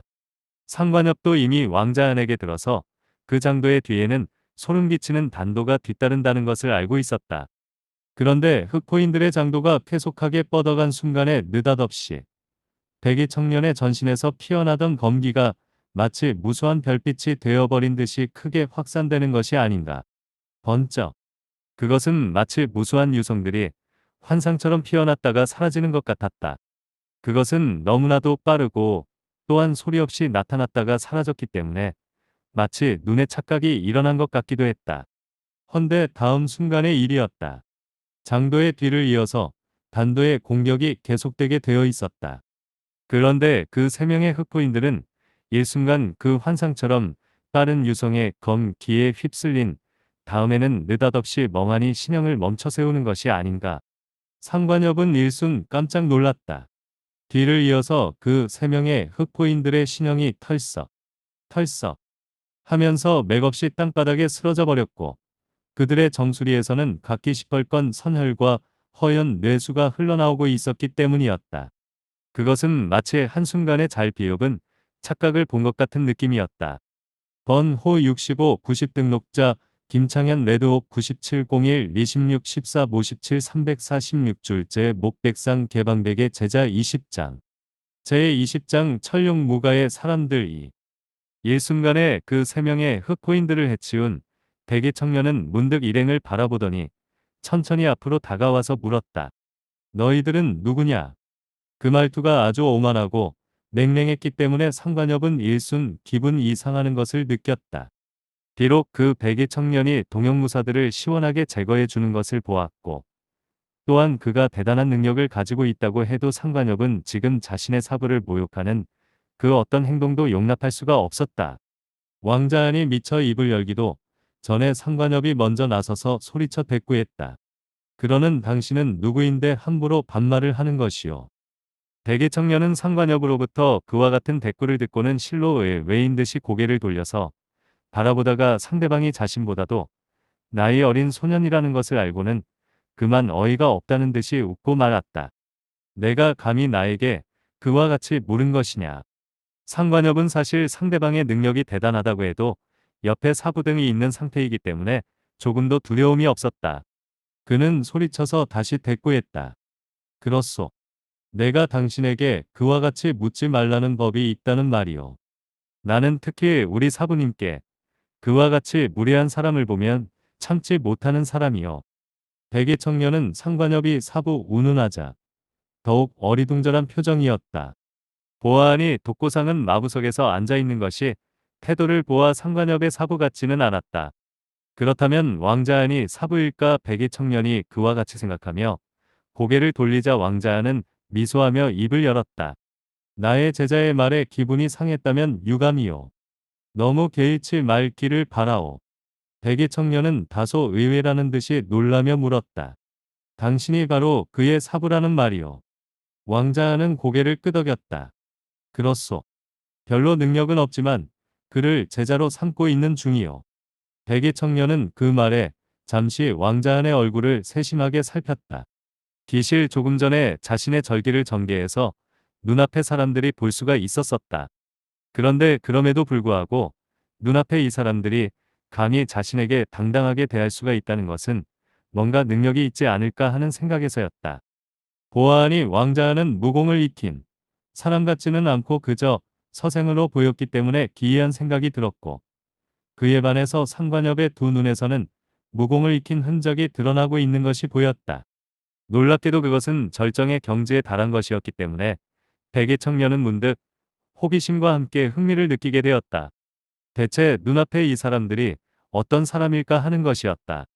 당신은 계속해서 이렇게 우리의 앞을 막고 있을 참이요. 왕자안이 다시 그렇게 물었다. 백의 청년은 그 말에 문득 정신을 차린 듯이 그를 향해 대꾸했다. 지금 이곳은 격전이 벌어지고 있기 때문에 여러분이 지나가기가 어려울 것이요. 당신들은 어디에서 온 누구요? 왕자안은 미소하며 대답했다. 나는 왕자안이라고 하며 형계방의 방주가 나의 조부시요. 백의 청년은 그 말에 다소 놀라며 반색했다. 아, 바로 개방의 사람이었구려. 그러나 눈앞의 사람들의 차림새가 개방의 사람들의 옷차림과는 거리가 먼 것임을 간파하고는 눈빛을 기이하게 굴리면서 다시 말을 이었다. 나는 백무아라고 하오. 왕자안은 이에 고개를 끄덕였다. 알고 있소. 당신은 바로 낙성검이 아니오. 백의 청년은 일순 그 말에 눈을 휘둥그레 떴다. 아니, 당신이 나를 어떻게 그리 잘 알고 있는 것이오. 왕자안은 담담하게 웃으며 대답했다. 낙성검 백무아는 당금의 무림제일세가인 천룡무가의 사람인데 어찌 모를 수가 있겠소. 백의 청년 낙성검 백무아는 그 말에 다소 수긍한 듯 고개를 가볍게 끄덕여 보였다. 그러나 정작 주위에서 듣고 있던 상관협 등은 일순 왕자안의 말에 놀라지 않을 수가 없었다. 천룡무가. 아, 그래서 그의 무학이 그렇게도 뛰어났던 것이로군. 상관협은 이어 다시 생각했다. 내가 듣기로는 사부님께서는 이제까지 산속에서만 살아오셨다고 했는데 언제 저와 같은 인물의 신상에 대해서 저렇게도 잘 알고 계셨을까? 백무환은 잠시 고개를 끄덕이며 생각에 잠기는 듯 하다가 다시 고개를 들고 왕자안을 바라보며 입을 열어 물었다. 당신들은 지금 이곳을 통과하려고 하는 것이요. 왕자안은 물었다. 우리는 사실 낙양으로 가려던 길이지만 혹시 이곳으로 이제는 가지 못하게 된 것이 아니요. 백무환은 고개를 가로저었다. 사실 지금 복잡하게 격전이 벌어져 있는 상황이지만 그러한 상황도 이제는 거의 다 끝났을 것이요. 당신들이 만약 잠시 기다린다면 잠시 후에는 이곳을 지나갈 수가 있을 것이요. 백무환은 이어 신형을 돌리려다가 문득 다시 왕자안을 향해 상관협을 가리키며 질문했다. 정말로 당신이 그의 스승이라는 말이요. 왕자안은 미소했다. 그러나 상관협은 내심으로 기다리고 있던 참이었으므로 사부가 입을 열기도 전에 먼저 입을 열어 소리쳤다. 그분은 물론 나의 스승님이시요. 아마도 당신이 100년을 더 노력한다고 해도 나의 사부님을 따라갈 수가 없을 것이요. 백무환은 그 말에 일순 안색이 가볍게 변했다. 그는 사실 강호상에서 뛰어난 자질로서 칭찬을 받고 있었던 사람으로 이제까지 그와 같은 모욕적인 말은 들어보지 못했었다. 왕자안이 그것을 보고 고개를 돌려서 상관협을 나무랬다. 여봐, 너 그게 무슨 무리한 말이냐. 그리고 이분 백공자는 천하에서 훌륭하기로 소문난 후기지수인데 어찌 그와 같은 말을 할 수가 있다는 말이냐. 어서 사죄하지 못하겠느냐. 상관협은 일시적인 격동에서 그와 같은 말을 했었지만 다음 순간에 왕자안의 말을 듣고는 이내 자신의 잘못을 깨달았다. 상관협은 이내 허리를 깊이 굽혀서 백무아를 향해 말했다. 내가 잘못했으니 방금 전에 그 말에 너무 신경 쓰지 마시기 바라오. 백무아는 내심으로 상당히 기분이 나빴다. 평소라면 결코 상관역과 같은 자를 그냥 내버려 두지 않았었을 것이다. 그러나 상대는 자신보다도 나이가 어린 소년일 뿐만 아니라 왕자안의 제자이기 때문에 도저히 그와 상대할 수가 없는 일이라고 생각하여 이내 고개를 돌려버리고 말았다. 백무아는 왕자안을 향해 사늘한 어조로 말했다. 내가 귀하와 이렇게 만난 것도 인연이라면 인연인데 우리 여기에서 한수 겨루어 보는 것이 어떻겠소. 상관협은 이때 속으로는 다소 불복하고 있었다. 비록 사부가 지시하는 것이라서 사죄를 표하고 있었지만 원래는 상대방이 먼저 함부로 반말을 하는 등의 잘못을 저질렀었기 때문에 자신이 이렇게 사죄를 표한다는 것은 억울하다는 식이었다. 그런데 이때 오히려 상대방이 왕자안을 향해 도전을 하고 있었다. 이는 실로 상관협으로서는 불감청이언정 고소원의 상황이라고 아니할 수가 없었다. 전날의 상관협은 왕자안의 신비스러운 무예 실력을 본 적이 있었다. 기실 왕자안은 겉으로는 무학을 전혀 모르는 서생과도 같은 모습이지만 실제로는 그의 무학은 상상을 초월하는 것이었다. 조금 전에 상관협도 보았지만 눈앞의 백무아의 무학은 기껏해야 백연탄의 수준일 것이다. 그렇다면 대웅락의 경지에 있는 독고사백에게도 도저히 당할 수가 없다는 말이었다. 하물며 그보다 훨씬 능력이 뛰어난 왕자안에게 비할 수가 있겠는가. 상관협은 제발이지 왕자안이 백무아의 도전을 받아들여서 그의 코를 납작하게 눌러주었으면 하고 바랬다. 그러나 실제로는 왕자안이 결코 그렇게 하지 않을 사람이라는 것을 알고 있었다. 과연 아니나 다를까 왕자안은 즉시 상대방을 향해 미소하며 이렇게 응수하는 것이었다. 혹시 소생에게 비무를 하자고 하시는 것이요. 백무아는 냉랭하게 대꾸했다. 우리들 강호인들이 한수 겨루는 것이라면 당연히 무학을 겨루는 것이지 무슨 시를 짓고 노래를 부르는 것을 하겠소. 왕자안은 이에 고개를 가로저었다. 그렇다면 공자께선 상대를 잘못 찾으셨소.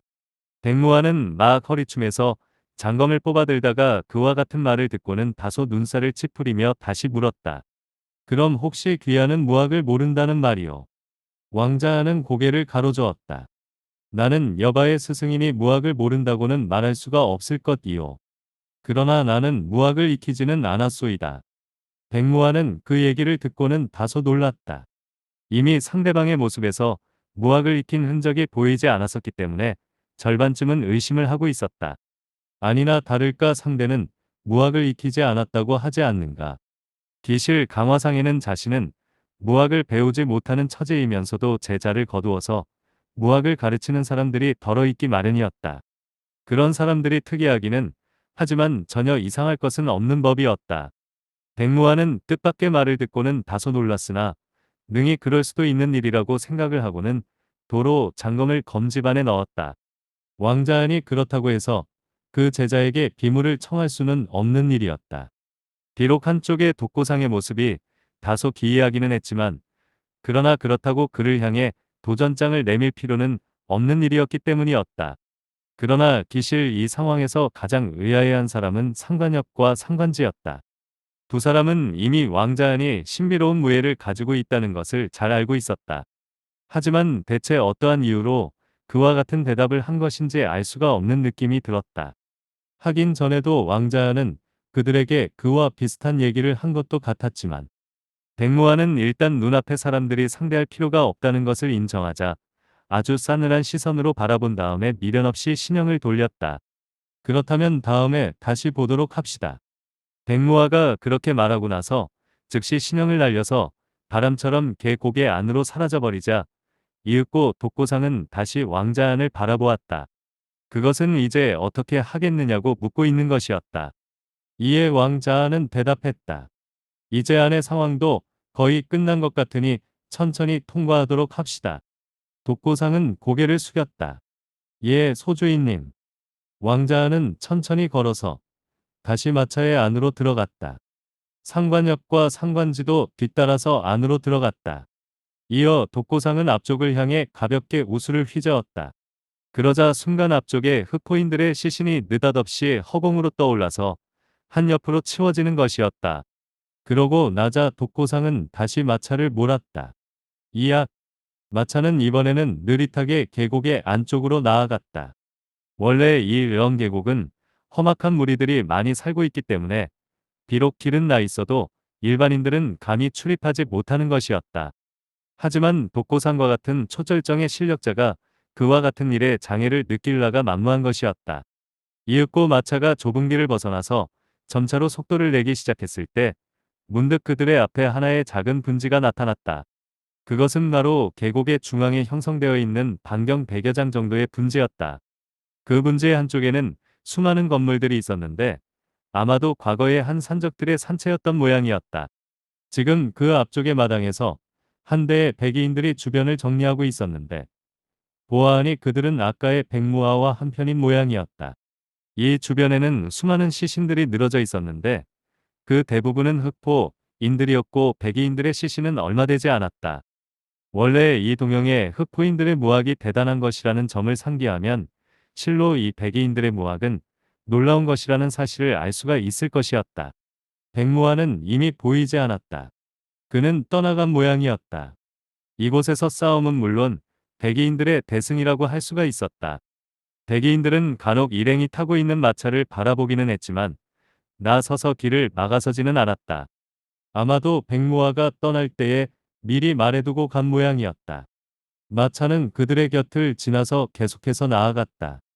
상관엽은 그 백의인들 가운데서 비록 무학이 높은 사람들도 있겠지만 그러나 백무화에 비해 대단한 사람은 거의 없는 것을 알고는 이윽고 마차가 부근을 지날 즈음에 고개를 돌려서 사부에게 물었다.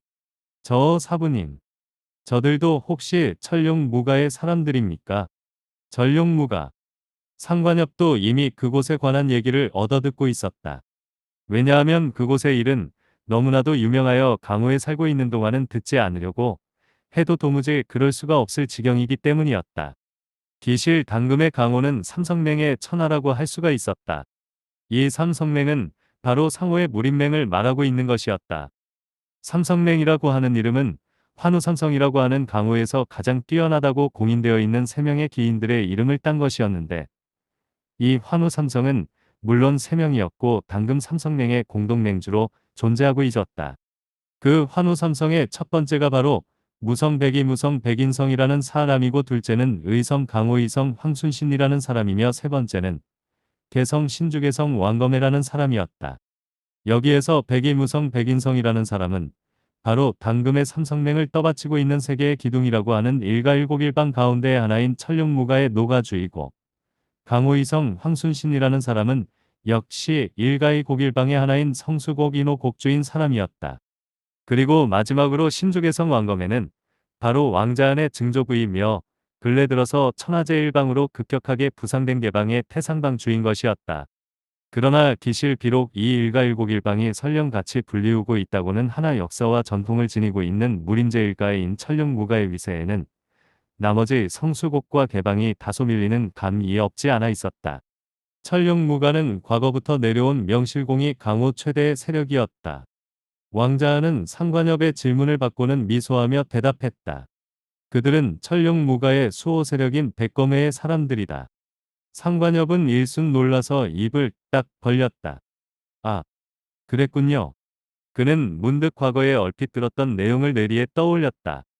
원래 삼성맹의 세계의 기둥이라고 할 수가 있는 일가일곡일방에는 각기 은밀한 자체 세력이 있어서 강호상에서 활동을 하고 있다고 했다. 천령무가에서는 백검회가 있다고 했고 성수곡에는 봉황각이 그리고 개방에는 판왕문이라는 것이 있다는 것이었다. 상관협도 이제까지 그러한 것이 있다는 얘기만을 들어왔던 터였는데 그것을 직접 목격하기는 실로 처음이라고 할 수가 있었다. 아마도 그들은 동양의 무사들이 나타나서 무수한 혈겁을 일으키자 그것을 제거하기 위해 나타난 모양이었다. 이 삼성맹은 물론 정파의 세력으로 그것을 떠받치는 세계의 기둥인 일가일곡일방의 세력들, 역시 정파의 세력들로서 이와 같은 일을 하는 것은 당연한 일이라고 할 수가 있었다. 상관협은 잠시 넋을 놓고 생각하다가 이미 마차가 그 계곡을 거의 빠져나가서 서서히 달리기 시작하고 있는 것을 알고는 다시 사부에게 물었다. 사부님, 헌데 아까의 그 낙성검 백무하라는 사람은 강호상에서 유명한 사람입니까? 왕자는 상관협을 돌아보고는 입가에 미소를 떠올렸다. 내가 유명하다는 것은 무엇을 말하는 것이냐? 상관협은 대답했다. 이를테면 무림의 후기지수라든가. 사부님께서는 아까도 그가 무림의 후기지수라고 말씀하시지 않았습니까? 왕자는 고개를 끄덕였다. 그리고는 이어 말했다. 그는 기실 유명한 사람이지만 강호상의 후기제일지수는 아니다. 상관협은 물었다. 그럼 현재의 후기제일지수는 누구입니까? 왕자는 미소하며 고개를 가로저었다. 그가 아니라 그들이다. 상관협은 눈이 휘둥그레졌다. 그럼 한 사람이 아니라는 말씀입니까? 왕자는 미소하며 대답했다. 그렇다. 강호상에서는 그들을 가리켜서 삼룡과 삼봉이라고 부르고 있는 중이다. 상관협은 무려 6명이나 된다는 얘기를 듣고는 놀라서 다시 물었다. 그럼 그들은 어떤 사람들입니까? 왕자는 호기심에 어린 상관협을 바라보면서 이윽고 대답해 주었다. 우선 무림삼룡이라고 하면 왕자의 설명에 따르면 다음과 같았다. 천자건 백무실 삼절서생 황성갑 옥명계 왕자원 상관협은 잠시 생각하다가 다시 물었다. 그럼 그 가운데 천자검, 백무실은 바로 천령무가의 사람이겠군요. 백시이니까요. 왕자는 고개를 끄덕였다. 강호상의 백시가 모두 천령무가인 것은 아니지만 그러나 당금의 무림에서 유명한 백시는 모두가 천령무가의 사람들이라는 것은 명백하다. 그들은 대대로 천상신골이라는 무고를 타고나기 때문에 다른 사람들은 쉽게 그들을 능가할 수가 없는 것이다. 상관협은 다시 물었다. 그럼 그 천자검 백무실은 바로 낙성검 백무와의 친형이겠군요. 왕자는 고개를 끄덕였다. 천령무가의 속가주인 의박운천 백장천의 스라에는 모두 삼남 일녀가 있는데 천자검 백무실은 바로 그 가운데 맞이이다. 그리고 낙성검 백무와는 가장 막내이지. 상관협은 의아해하며 다시 물었다. 그럼 낙성검 백무와의 형이 하나 더 있다는 말씀이십니까? 왕자는 대답했다. 둘째는 바로 유성오적검이라고 불리우는 백무결이다.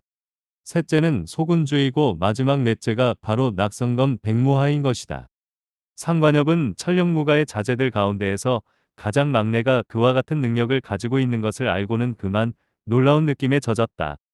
막내인 낙성검 백무하의 무공이 그와 같은 수준이라면 대체 그 외 친형들의 무학은 어느 정도일까? 상관협은 잠시 생각해 보다가 다시 고개를 돌려서 물었다. 그럼 삼절서생 황성갑은 대체 어떤 사람입니까? 왕자는 대답했다. 그는 바로 성수곡의 대공자이다. 상관엽은 고개를 끄덕였다. 아, 바로 삼성냉의 일가일곡일방의 하나인 성수곡이니 그와 같은 인재가 나올만 하겠군요. 그런 말할 것도 없이 마지막 옥명계 왕자원은 개방의 사람이겠군요. 왕자는 은근히 미소하며 대답했다. 바로 그렇다. 상관엽은 자신의 사부가 문득 미소하는 이유를 알 수가 있었다. 사실 성씨도 같을 뿐만 아니라 옥명계 왕자원이 개방의 사람이라는 사실로 미루어 보아 그는 필시 왕자안과 친척일 가능성이 많았기 때문이었다. 상관엽은 문득 생각했다. 하지만 그들이 비록 후기제일제수라고 해도 우리 사부님에 비하면 어림도 없을 거야. 우리 사부님은 아마도 천하제일 아니고 금제일의 고수이실지도 모르는 일이야. 상관엽은 이번에는 은근히 옆에 누나인 상관제의 얼굴을 돌아보면서 다시 질문을 했다. 그럼 무림삼봉은 어떤 사람들입니까? 번호 66 90 등록자 김창현 레드옥 9701 26 18 14 300줄째 목백상 개방백의 제자 21장 제21장 무리목녀 100기 왕자는 미소하며 대답했다. 그들은 바로 여자들이다. 상관엽도 내심으로 그것을 짐작하고 있었기 때문에 즉시 다시 질문했다. 그럼 그녀들은 누구누구입니까? 왕자는 대답했다. 그녀들은 바로 그의 대답은 다음과 같았다. 무리목녀 백기 병중화 황가 만화선자 음서시 상관엽은 그 말을 듣고는 문득 하고 놀라며 말했다. 그럼 역시 그 무리목녀는 바로 천룡무가의 사람이겠군요. 왕자는 고개를 끄덕였다. 그렇다. 그녀는 바로 천룡무가의 소군주이다. 상관엽은 다소 부러운 듯이 눈살을 찌푸리며 말했다. 알고 보니 그 천룡무가는 무한만 뛰어난 것이 아니라 천하의 수제들과 미녀들을 도맡아서 배출하고 있는 모양이로군요. 저는 저와 같은 사람은 감히 그들의 뒤를 따라갈 수가 없을 것입니다. 왕자는 미소하며 고개를 저었다. 너도 가능성이 있는 사람이니 미리부터 실망할 것은 없다. 상관엽은 놀라며 물었다. 아니, 그게 정말이십니까? 왕자는 고개를 끄덕였다. 그렇다. 기실 많은 사람들이 망각하고 있는 일이지만 실제로 무학의 가장 심오한 부분에서는 그 사람의 자질보다는 오히려 그 심성이 더욱 중요시되는 법이다. 내가 만일 나의 지시대로 열심히 수련한다면 결코 그들을 부러워하지 않아도 될 것이다. 상관엽은 사부의 그와 같은 말에 마치 천군만 말아도 얻은 듯 했다. 그는 내심으로 매우 기뻐하며 다시 질문했다. 그럼 그 두 번째인 병중화 황가라는 여자는 어떤 여자입니까? 왕자는 대답했다. 그녀는 바로 성수곡의 소저이다. 상관엽은 고개를 끄덕이며 다시 물었다. 그럼 마지막에 그 세 번째의 여자는 어떤 사람입니까? 왕자는 대답했다. 만화선자 음서씨는 바로 백화방의 방주이다. 상관엽은 다소 의아해졌다. 백화방이라고 하는 곳은 어떤 문파입니까? 왕자는 대답했다. 백화방은 바로 진마부의 세력들인 일교이방 삼곡사문 가운데의 이방의 하나에 속하는 방파이지. 상관엽은 다시 놀라서 물었다. 진마부라고 하면 그러니까 당금의 무림에서 삼성냉과 대치하고 있는 유일한 사파 세력 말입니까? 왕자는 고개를 끄덕였다. 원래 당금의 세위 10세가 침략해오지 않은 상황에서는 정파의 무림맹인 삼성냉과 사파의 연합체인 진마부가 서로 대치하고 있는 상태였고 당금에 이르러서는 정파의 득세로 인해서 사파인들은 거의 발붙일 곳이 없어지게 되어 지하로 숨어들게 되었지. 거기에서 일교이방 삼곡사문이라는 10개의 문파들은 바로 사파를 대표하는 거대한 문파들이다. 상관엽은 다시 질문했다. 그럼 그 10개의 문파는 어떤 것들입니까? 왕자안의 대답은 다음과 같았다. 일교 수라교, 이방 농림방, 백화방, 삼곡 혈곡, 뒤곡, 황곡, 사문 동문, 백골문, 만수문, 혈복문. 상관엽은 고개를 끄덕이며 말했다. 아, 그럼 농림방은 바로 백화방과 함께 이방의 하나였군요. 왕자는 고개를 끄덕였다. 바로 보았다. 이때 마차는 정오가 약간 지난 시각에 계속해서 험준한 산길을 달리고 있었다. 그런데 갑자기 독고상이 느닷없이 마차를 멈추었다. 상관엽은 강호의 상황에 대해서 다시 질문하려다가 문득 흠칫 놀라서 앞쪽을 바라보았다. 옆을 돌아보니 왕자한도 앞쪽을 주시하고 있었다. 앞쪽에 일이 생겼습니다. 독고상이 왕자한에게 하는 말이었다. 상관엽 등은 문득 그 얘기를 듣고는 다소 의아해졌다. 오늘따라 왠지 마차의 앞을 가로막는 일이 자주 일어난다고 생각되었다. 게다가 독고상과 같은 사람이 그와 같은 말을 하고 있는 것을 보니 뭔가 심상치 않은 일이 일어난 것 같은 느낌이 들었다. 왕자는 잠시 앞쪽을 주시하는 듯 하다가 문득 물었다. 무슨 일인가? 독고상은 즉시 대답했다. 시신들이 앞을 가로막고 있습니다. 상관엽 등은 그 얘기를 듣고는 다시 의아해졌다. 이 살벌한 강 호상에서 시신을 본다는 것은 사실 너무나도 쉬운 일이었다. 왜냐하면 이 험난한 강호상에서 하루에 무려 수십 명씩의 사람들이 죽어가간다는 것은 누구나 알고 있는 일이었기 때문이었다. 그런데 독고상의 다음 얘기를 듣고는 상관엽 등은 다소 놀라고 말았다. 그들은 백검해의 사람들입니다. 백검해. 그렇다면 바로 조금 전에 일행과 만났었던 그 백이인들이 지금 마차의 앞쪽에 시신이 되어 죽어 있다는 것인가. 왕자는 그 얘기를 듣자 이내 마차에서 내려서 앞쪽을 바라보았다. 상관엽 등도 얼른 마차에서 내려서 그쪽을 주시했다. 과연 아니나 다를까. 앞쪽에는 지금 무려 십수명의 백의인들의 시신들이 뒹굴고 있었으며 아직도 피가 흐르고 있는 것을 보니 그들이 죽은 지는 얼마 되지 않는 것 같았다. 상관엽 등은 혹시나 그 속에 아까 보았던 그 백모아라는 사람이 섞여 있는 것인가 하고 바라보아드나 거기에 그는 섞여 있지 않았다. 이때 독고상이 다시 마차 위에서 왕자안을 향해 말했다. 앞쪽에서 다시 싸움이 벌어지고 있는 모양입니다. 상관엽도 이제는 절정의 공력을 터득한 사람이기 때문에 잠시 후에 앞쪽에서 미약한 소음이 들려오는 것을 느낄 수가 있었다. 생각해보면 아까의 그 백검회의 사람들이 일행과 만났었던 것이 얼마 되지 않는 일이었던 것을 보면 아마도 그들은 조금 전에 다시 어떤 강적을 만나서 싸움을 벌이고 있는 모양이었다. 어떻게 하시겠습니까? 독고상이 다시 조심스럽게 질문을 던졌다. 왕자는 잠시 생각하는 듯 하다가 이윽고 대답했다. 앞으로 가보도록 합시다. 이윽고 왕자안의 뒤를 따라서 상관엽 등의 일행이 단 마차를 타자 독고상은 우선 장력으로 시신들을 옆으로 치워놓은 후에 다시 마차를 달리기 시작했다. 두두두. 그 이후로 마차의 좌우에는 간혹 그와 같은 백의인들의 시신들이 눈에 들어왔으며 이윽고 더러 다른 차림새의 시신들도 보이기 시작했다. 그 시신들은 모두가 하나같이 흑포를 걸치고 있었다. 그렇다면 혹시 백검회의 사람들은 일단 동영의 무사들을 물리쳤다가 다시 그들의 도전을 받고 고전하고 있는 것이라는 말인가? 우선 시신들의 숫자가 월등히 많은 것으로 보아 백검회의 사람들이 고전하고 있다는 것은 명백해 보였다. 헌데 한 가지 이상하게 느껴지는 일이 있었다. 아무리 기습을 받았다고 해도 거의 일방적으로 승리를 거두었던 백검회의 사람들이 느닷없이 이처럼 심하게 당하게 된 것은 이상한 일이었다. 혹시 이것은 동영의 무사들 가운데에서 다른 능력을 지닌 사람들이 나타났다는 의미가 아닐까.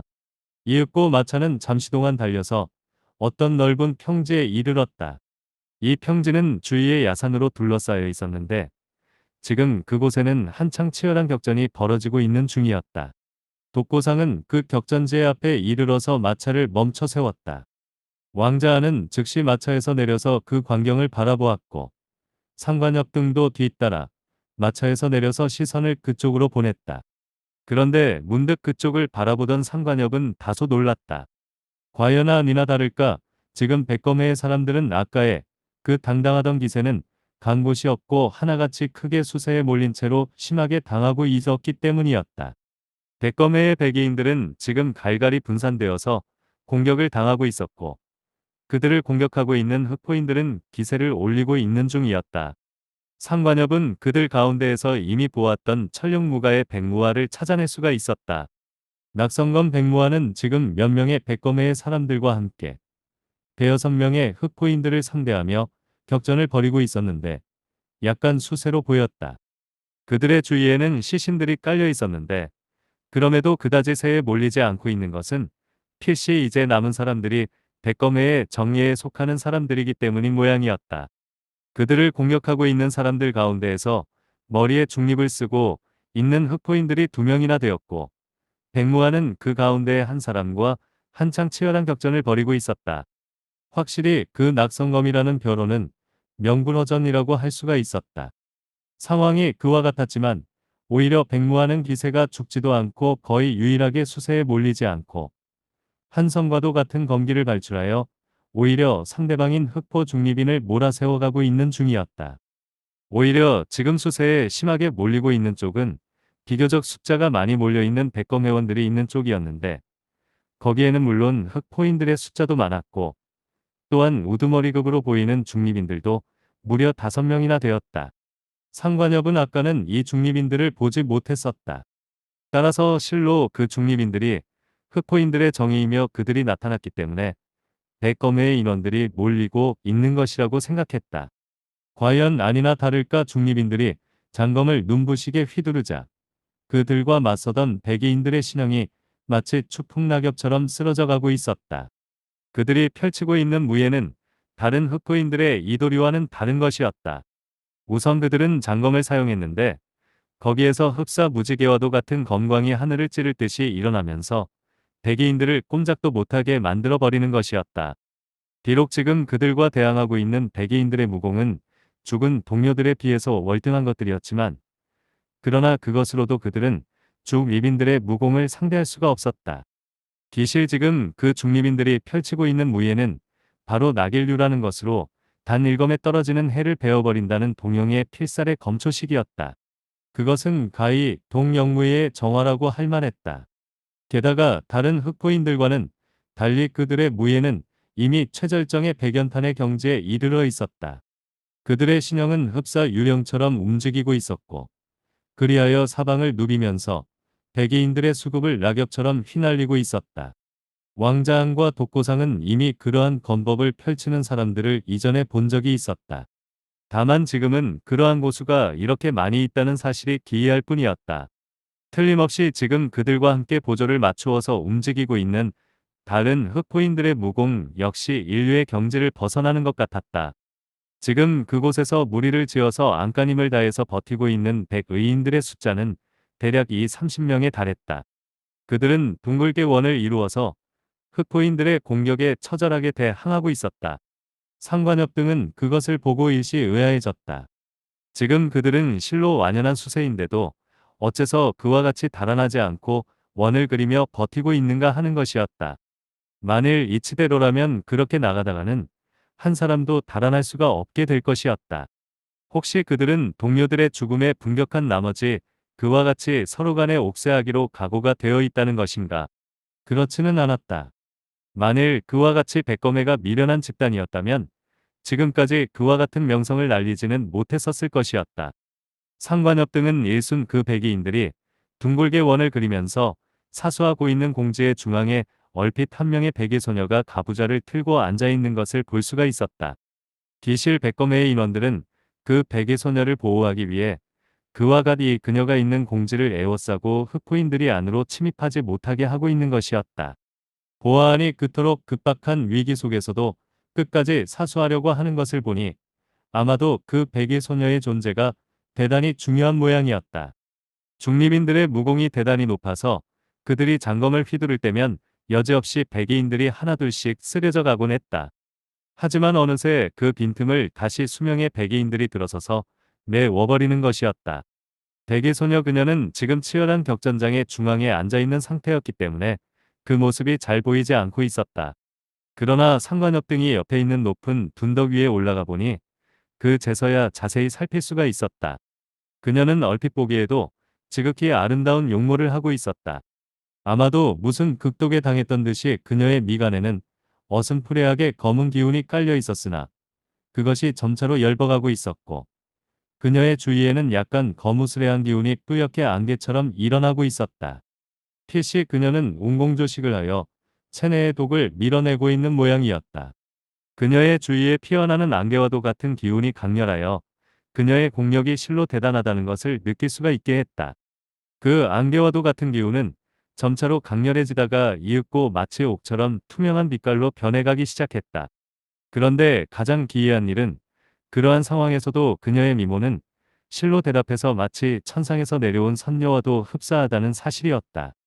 상관엽은 기실 자신의 누이인 상관지의 미모가 천하의 그 어떤 여자에게도 빠지지 않을 것이라고 생각하고 있었다. 실로 그러했기 때문에 자신의 누이를 사부에게 시집 보내려고 하고 있었고, 또한 당연하게도 사부도 그것을 승낙할 것이라고 생각하고 있었다.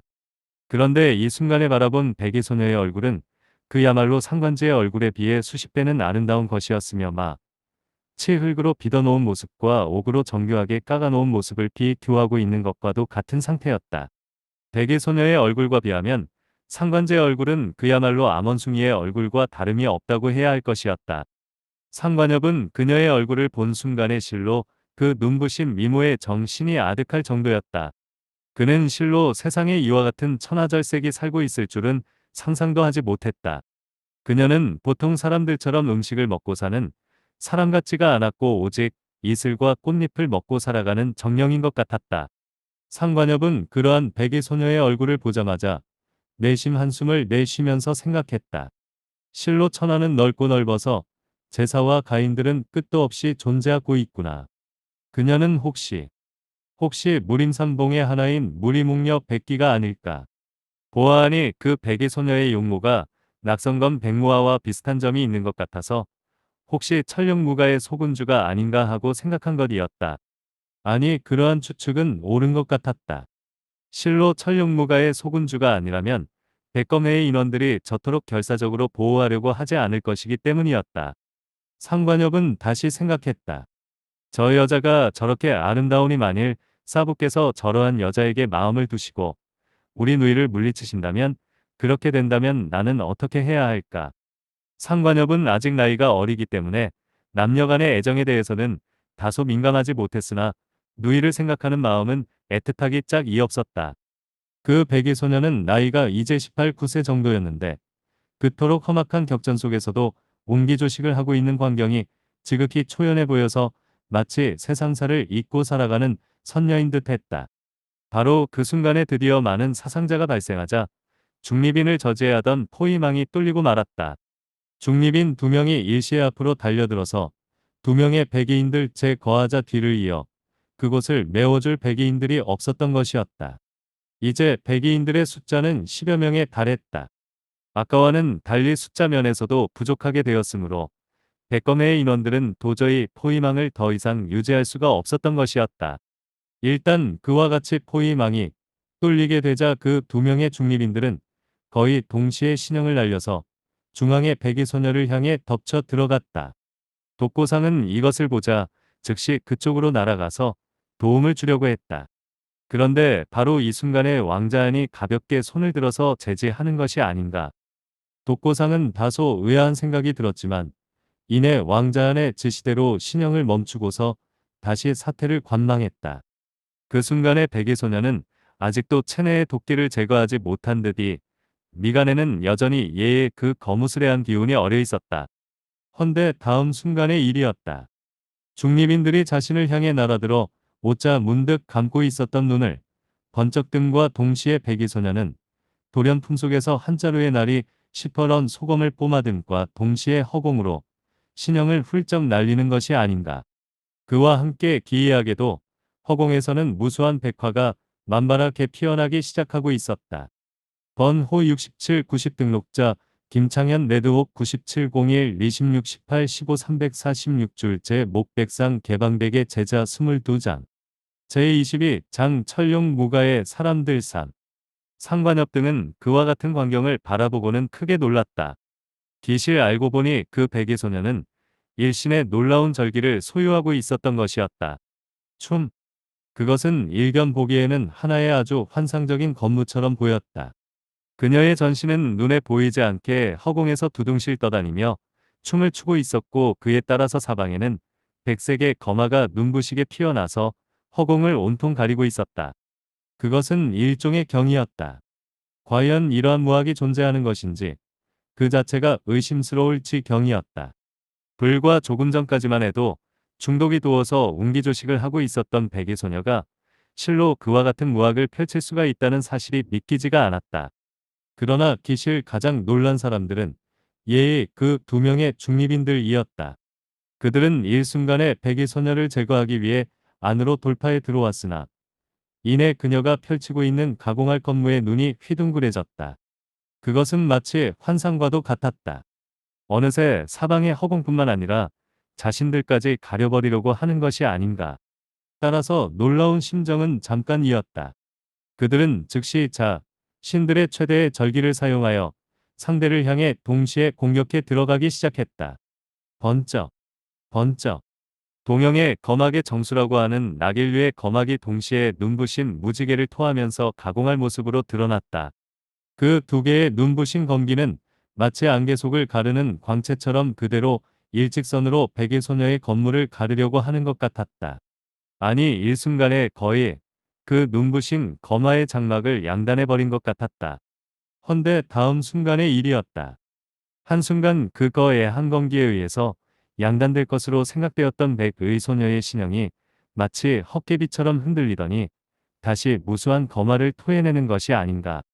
그것은 마치 깃털과도 같았다. 무수히 쏟아져 내려오던 거마는 일순간에 마치 포근한 깃털이 사위를 감싸듯이 허공을 가득 가려버렸다. 그것은 이내 예의 그 두 명의 중립인들의 신형을 순식간에 뒤덮어버렸다. 마치 환상과도 같은 광경이었다. 그러나 기실은 그것은 결코 환상이 아니었고 또한 포근한 깃털도 아니었다. 그것은 살벌한 위력을 가지고 있는 무서운 거마였다. 으악! 두 마디의 강한 경악에 어린 단발마의 비명소리가 터져나왔다. 사람들은 즉시 허공에서 분수처럼 뿜어져 나오는 중립인들의 피를 볼 수가 있었다.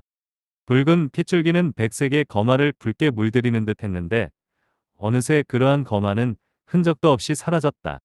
그것은 정말로 환상과도 같았다. 그리고 어느새 중립인들의 신형은 싸늘하게 식어가는 시신이 되어서 땅바닥에 쓰러져 있었다. 상관협 등은 그제서야 왕자안이 독고상의 행동을 제재한 까닭을 알 수가 있을 기억서 같았다. 기실 그 백의 소녀는 비록 중독이 되어 있는 상태였으나 그럼에도 불구하고 상대들을 물리칠 수 있는 능력이 있었던 것이었다. 동영의 무사들은 그와 같은 광경을 보고서 매우 경악한 듯했다. 그러나 백의 소녀는 중독된 상태에서 다소 기력을 소모한 듯 이 창백해진 안색으로 연이어서 다른 중립인들을 향해 신형을 날리기 시작했다. 바로 그 순간에 다시 짧은 비명소리가 터져나왔다. 으악! 그것은 바로 다른 쪽에서 낙성건 백무아가 상대하고 있던 한 명의 중립인의 수급을 허공으로 날려보내는 소리였다. 실로 그렇게 되자 상황은 급격하게 달라지기 시작했다. 조금 전까지만 해도 백검회의 사람들은 심하게 몰리고 있었으나 일단 그 백의 소녀와 백무아가 각기 중립인들을 상대하게 되자 다른 백검회의 사람들도 힘을 쓰기가 수월해진 것이었다. 원래 백검회의 인원들은 각기 상당한 무예를 터득한 사람들로서 아까는 중립인들의 무공에 눌려서 제대로 위력을 발휘할 수가 없었지만 지금은 그보다 실력이 낮은 흑포인들을 상대로 하여 우위를 점하기 시작하고 있었다. 그것은 갑자기 일어난 반전이었다. 조금 전에 실로 백검회의 인원들은 백의 소녀를 보호하기 위해 전력을 다하는 이유가 실감나는 기분이었다. 비록 중독이 되었지만 백의 소녀의 무공은 실로 놀라워서 남은 3명의 중립인들을 상대로 하여 오히려 계속해서 몰아붙이고 있었다. 그녀의 그와 같은 환상적인 무검은 변화막측하고 신비롭기 짝이 없어서 중립인들이라고 해도 도저히 막아내기가 곤란한 점이 있었다. 게다가 백의 소녀는 나비처럼 허공에서 아래로 공격을 퍼붓고 있었기 때문에 그것을 막아내기가 어려웠다. 오랫동안 바닥에 떨어지지 않고 허공을 부유하는 듯한 백의 소녀의 신형은 마치 한 점의 무게도 없는 깃털과도 같았다. 그녀의 손에서 펼쳐지는 가공할 위력의 거마들은 이내 3명의 중립인들의 신형을 휘감았고 중립인들은 나름대로 그 속에서 최선을 다해서 나길류를 전개하기 시작했다. 그들은 어느새 다른 사람들과 떨어져서 한 덩어리의 구름처럼 되어갔다. 그 구름 속에는 간혹 무서운 천둥과 번개가 일어나고 있는 것 같았다. 백무아는 다시 한 명의 중립인을 상대로 격렬한 싸움을 벌이고 있었다. 그는 이미 한 명의 중립인을 제거한 경험이 있기 때문에 보다 손쉽게 상대를 몰아세워가고 있었다. 그리고 나머지 사람들도 이제까지 당했던 보복이라도 하듯이 거세게 반격을 가했기 때문에 이제 동영의 무사들이 패배하는 것은 시간 문제인 것 같았다. 아니나 다를까. 아, 짧은 비명소리가 들려오면서 대기소녀와 상대를 하던 중립인들 가운데에서 한 명의 중립인의 수급이 잘려진 채로 뒤로 벌렁 나가 떨어졌다. 그것이 바로 기폭제였다. 연이어 여기저기서 동영무사들의 비명소리가 터져나오기 시작하고 일단 그렇게 되자 사태는 더욱 급박하게 기울었다. 백무하는 어느새 상대하던 중립인을 제거했으며 다른 흑포인들에게 달려들었다. 그러자 흑포인들의 숫자는 크게 줄어들게 되자 이내 그들은 많은 숫자의 백검 회원들에게 몰리다가 이윽고 나중에는 거의 한순간에 떼죽음을 당하고 말았다. 으아! 그것은 두 사람이 동시에 내지르는 비명소리였다. 바로 백의소녀가 상대하고 있던 남은 두 명의 중립인들이 소검 아래의 고온으로 화해가는 소리였던 것이었다. 그것은 또한 장내의 모든 동영무사들의 몰살을 의미하는 것이기도 했다. 이제 장내에서 숨을 쉬고 살아있는 동영의 무사들은 볼 수가 없었다. 조금 전까지만 해도 백검회의 사람들이 크게 불리했으나 결과적으로 승리는 오히려 그들이 차지하게 되었다. 백검회의 인원들은 이미 동영의 무사들에게 이를 갈고 있는 상태였기 때문에 동영의 무사들을 한 사람도 살려주지 않은 것이었다. 일단 그렇게 모든 적들을 일거에 제거하고 나자 문득 백검회의 인원들은 다소 넉나간 듯한 표정이 되는 듯했다. 기실 이번에 그들이 목숨을 부지하고 역전을 이룰 수가 있었던 것은 가히 요행이라고 할 수가 있었고 이렇게 살아있는 자체가 기적이라고 할 수가 있었기 때문이었다.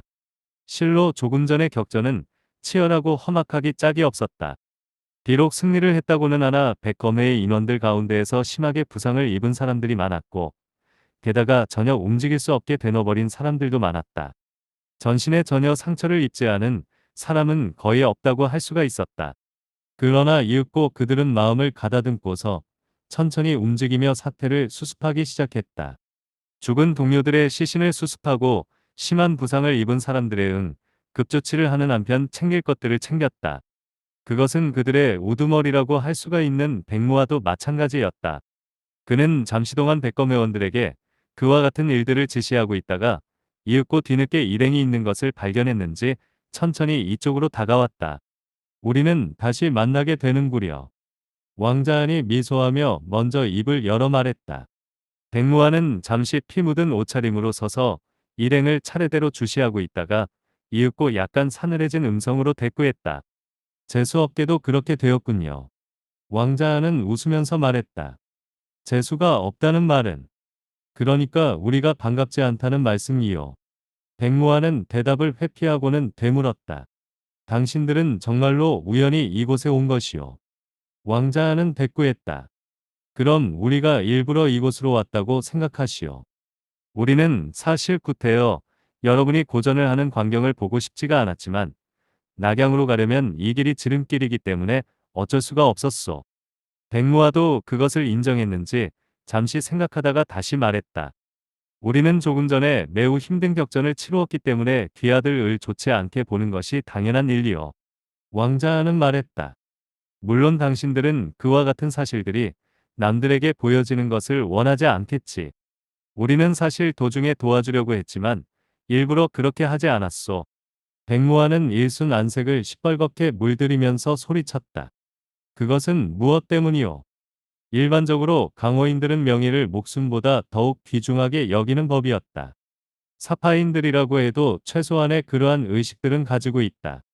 백무하는 왕자안의 말에 약간 자극을 받아서 마음속에 살기를 불러일으킨 것이었다. 왕자안은 미소를 지으면서 손을 내저었다.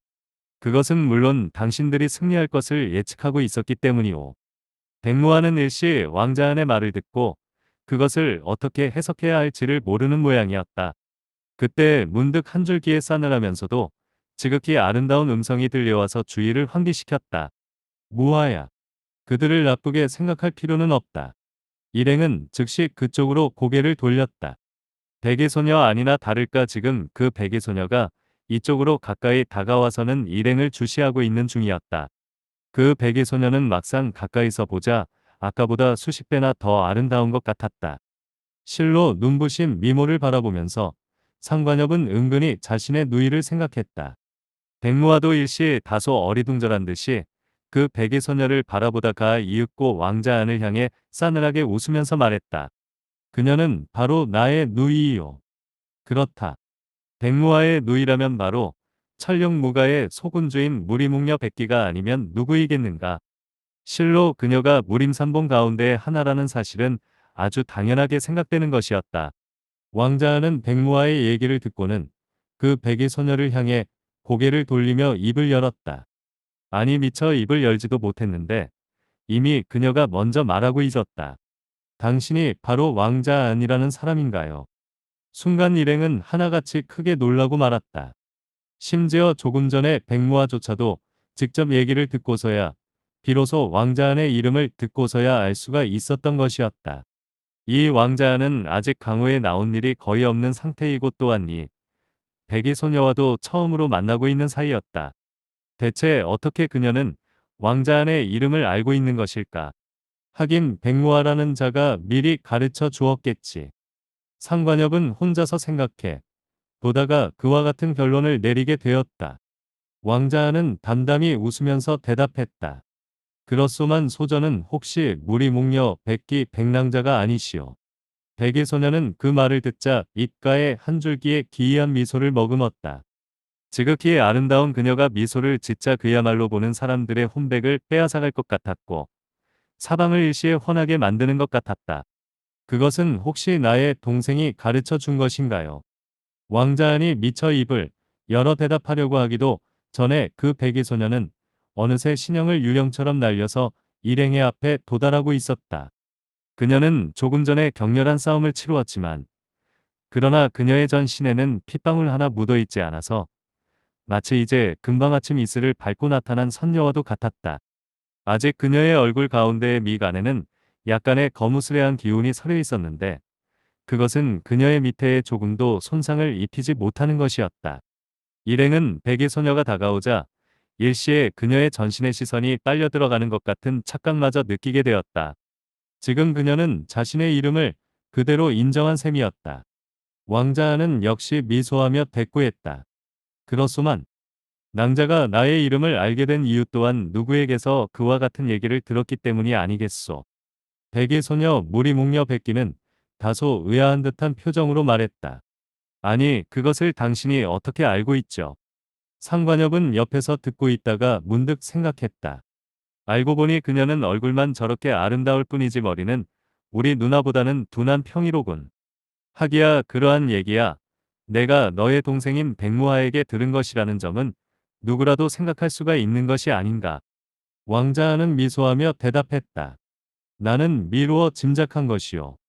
백기는 잠시 고개를 갸우뚱거리다가 다시 말했다. 확실히 그분은 당신을 아주 이상한 사람이라고 말씀하셨어요. 그분이라고. 그녀는 자기의 동생을 가리켜 그분이라고 하는 것일까. 상관엽은 내심으로 의아해하고 있는 동안에 왕자는 고개를 천천히 끄덕이더니 말했다. 그와 같은 것은 과찬이겠지만 나는 이미 미루어서 당신과 그 사람이 어떤 관계가 있을 것이라고 짐작하고 있었소. 그는 천룡무가의 사람이 아니오. 백기는 눈빛을 기이하게 빛내면서 되물었다. 어째서 반드시 그렇게만 생각하는 거죠? 수려하게 아름다운 그녀가 눈을 빛내면서 말하자 그 아름다운 밑에가 더욱 두드러져 보여서 실로 보통 사람들은 감히 그녀의 얼굴을 마주 보지도 못할 지경이었다. 구태여 말로 설명하자면 그녀의 얼굴의 피부색은 백옥으로 깎아놓은 것보다도 더욱 희고 투명한 것 같았고 거기에서 수려한 기운이 발산되고 있었으며 아미는 마치 정교하게 그려놓은 듯이 섬세하고 부드러우며 뇌에서 광채를 발하고 있는 복목 그리고 그 가운데의 아름다움의 극치를 자아내고 있는 듯한 콧날과 붉은 입술 등이 그야말로 인세의 사람이 아닌 것 같은 느낌을 불러일으키고 있었다. 아니 기실은 그와 같은 부분에 한하지 않고 그 여러 가지가 극히 절묘한 조화를 이루고 있는 그녀의 미모는 도저히 설명할 수가 없을 지경이었다. 만일 이러한 여자를 마누라로 삼는 사람이 있다면 그는 필시 삼생의 복을 닦은 것이라고 상관엽도 생각하지 않을 수가 없었다.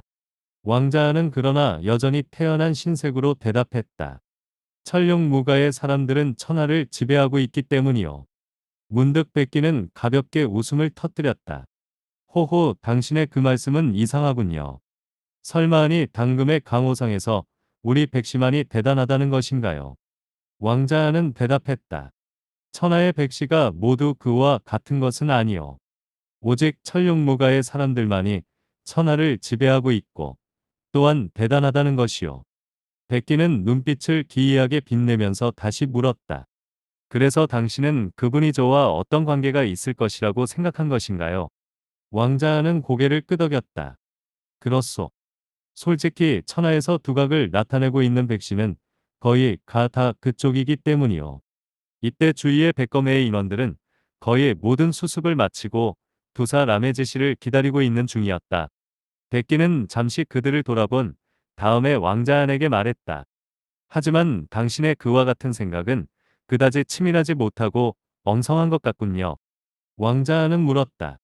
그래서 당신은 내게 실망을 했다는 말이오. 백기는 가볍게 웃으면서 뒤를 돌아보더니 말했다. 그렇다고 해서 실망한 것은 아니에요. 당신의 모습은 오히려 내가 상상하고 있었던 것보다 더 나은 편이죠. 그러나 호호. 나는 지금 상당히 바쁜 편이니 우리는 이만 헤어지지 않을 수가 없군요. 다음에 다시 봐요. 그녀는 일순말을 마치자 마자 훌쩍 신형을 날리더니 뒤쪽으로 사라져버리기 시작했다. 이미 백무아를 중심으로 해서 백검회의 인원들은 모든 수습을 마치고서 떠나고 있는 중이었던 것이었다. 백기의 신형도 그들의 안으로 스며들어서 종래에는 일행의 눈앞에서 사라져버리고 말았다. 이제 장내에는 동여무사들의 시신들만이 쓸쓸하게 뒹굴고 있었고 사위에는 정막만이 감돌기 시작했다.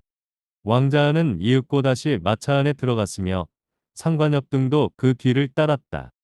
이어 마차가 달리기 시작하자 상관엽은 아까부터 궁금하게 생각하고 있던 것을 질문했다.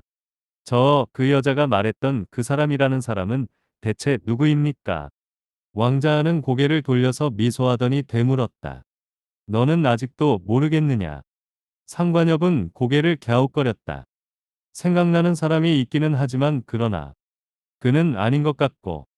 상관엽이 말끝을 흐리자 문득 왕자안이 고개를 가로저으며 말했다. 아니다. 바로 그이다. 상관엽은 일순 크게 놀라서 소리쳤다. 예.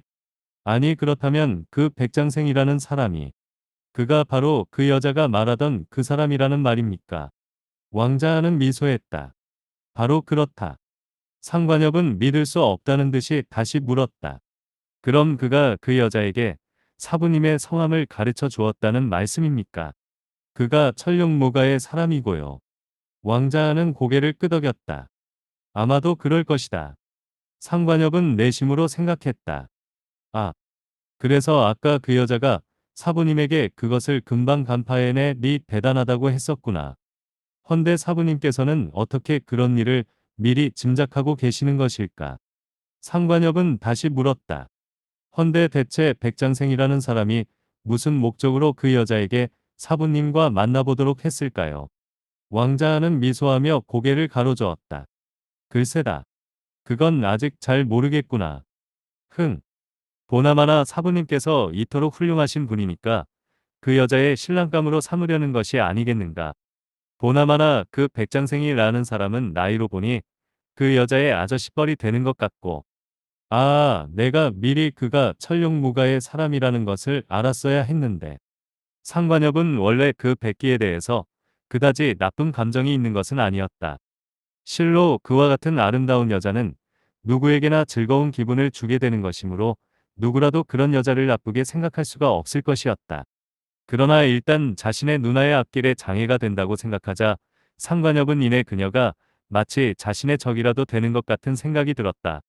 사부님께서는 그녀에게 호감을 느끼고 계시는 것일까? 옆으로 돌려보니 누나인 상관지와 왕자안의 얼굴은 그다지 표정이 드러나지 않아서 속마음을 잘 알 수가 없었다. 번호 68 90 등록자 김창현 레드옥 9701 26 18 15 340줄째 목백상 개방백의 제자 23장 제23장 병중화 환가. 마차는 계속해서 달려서 저녁 무렵에는 하나의 작은 현성에 이르렀다. 독고상은 이 현성에서 쉬어가기 위해 그 현성의 중앙에 위치하고 있는 하나의 객점을 빌어서 투숙했다. 이 마을은 다소 한가했다. 일행은 우선 마차를 점원들에게 맡긴 다음에 객방을 찾아들어 가서 잠시 쉬었다. 그리고 이윽고 함께 객점을 나와서 앞쪽에 있는 하나의 작은 주루에 들어가서 저녁 식사를 시켰다. 이 주루의 이름은 태백주루라는 것이었다. 주루의 크기는 그다지 크지 않았으나 다소의 운치가 있었다. 그것은 시골적인 운치였는데 주루의 내부에 들어와 있는 손님들은 그다지 많지 않았다. 손님이 많지 않아서 다소 한가했으므로 일행은 느긋한 심정으로 점원들이 날라오는 돼지고기며 국수와 음식들을 앞에 두고 먹기 시작했다. 독고상은 원래는 왕자안과 한 식탁에서 식사를 하지 않았었다. 하지만 이제는 상관협 등이 함께 식사하게 되었기 때문에 그러한 것을 고집할 수가 없었다. 일행이 그렇게 저물어가는 밖을 내다보면서 식사를 하고 있는데 문득 한 명의 황의를 걸친 소녀가 안으로 들어섰다. 일행은 처음에는 그저 별다른 관심도 없이 무심코 그녀를 바라보았는데 문득 뭔가 이상한 점을 느끼게 되었다. 그 황의 소녀는 아주 이상한 점이 있었다. 우선 그녀의 얼굴이 지나치게 딱딱하고 무표정하게 보인다는 사실이었다. 그리고 비록 그다지 아름다운 얼굴도 아니고 오히려 음산하게 느껴지는 얼굴인데도 왠지 그녀의 주위에는 뭔가 시선을 제압하는 기운이 있는 듯 했던 것이었다. 기실 강호상에서 횡행하다 보면 아주 특이한 사람들을 많이 보게 되는 것이니 그처럼 이상한 소녀를 보았다고 해서 그다지 기이한 것은 없었다.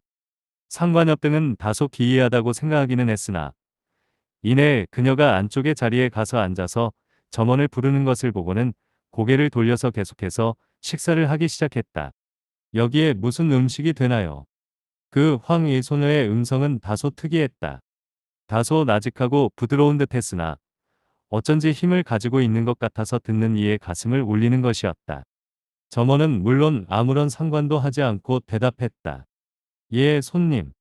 저의 주루에서 할 수 있는 것은 아주 많습니다. 보기보다는 저희 주루에서는 훌륭한 요리들을 맛보실 수가 있는 것이죠. 그러한 것은 이 근방에서 널리 알려져 있는 것입니다. 손님께서는 아마도 이 근방의 사람이 아닌 모양이로군요. 황의 소녀는 그 말에 다시 나직하게 말했다.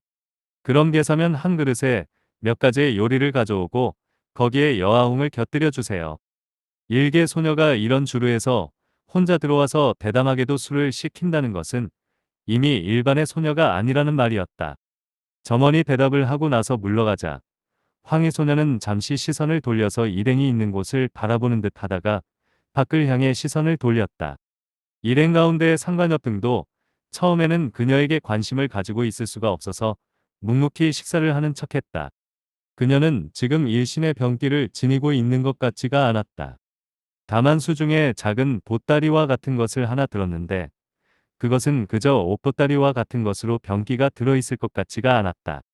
상관협은 그 황의 소녀의 눈빛이 아주 부드럽게 빛나고 있었던 것을 보았기 때문에 내심으로 이렇게 생각했다.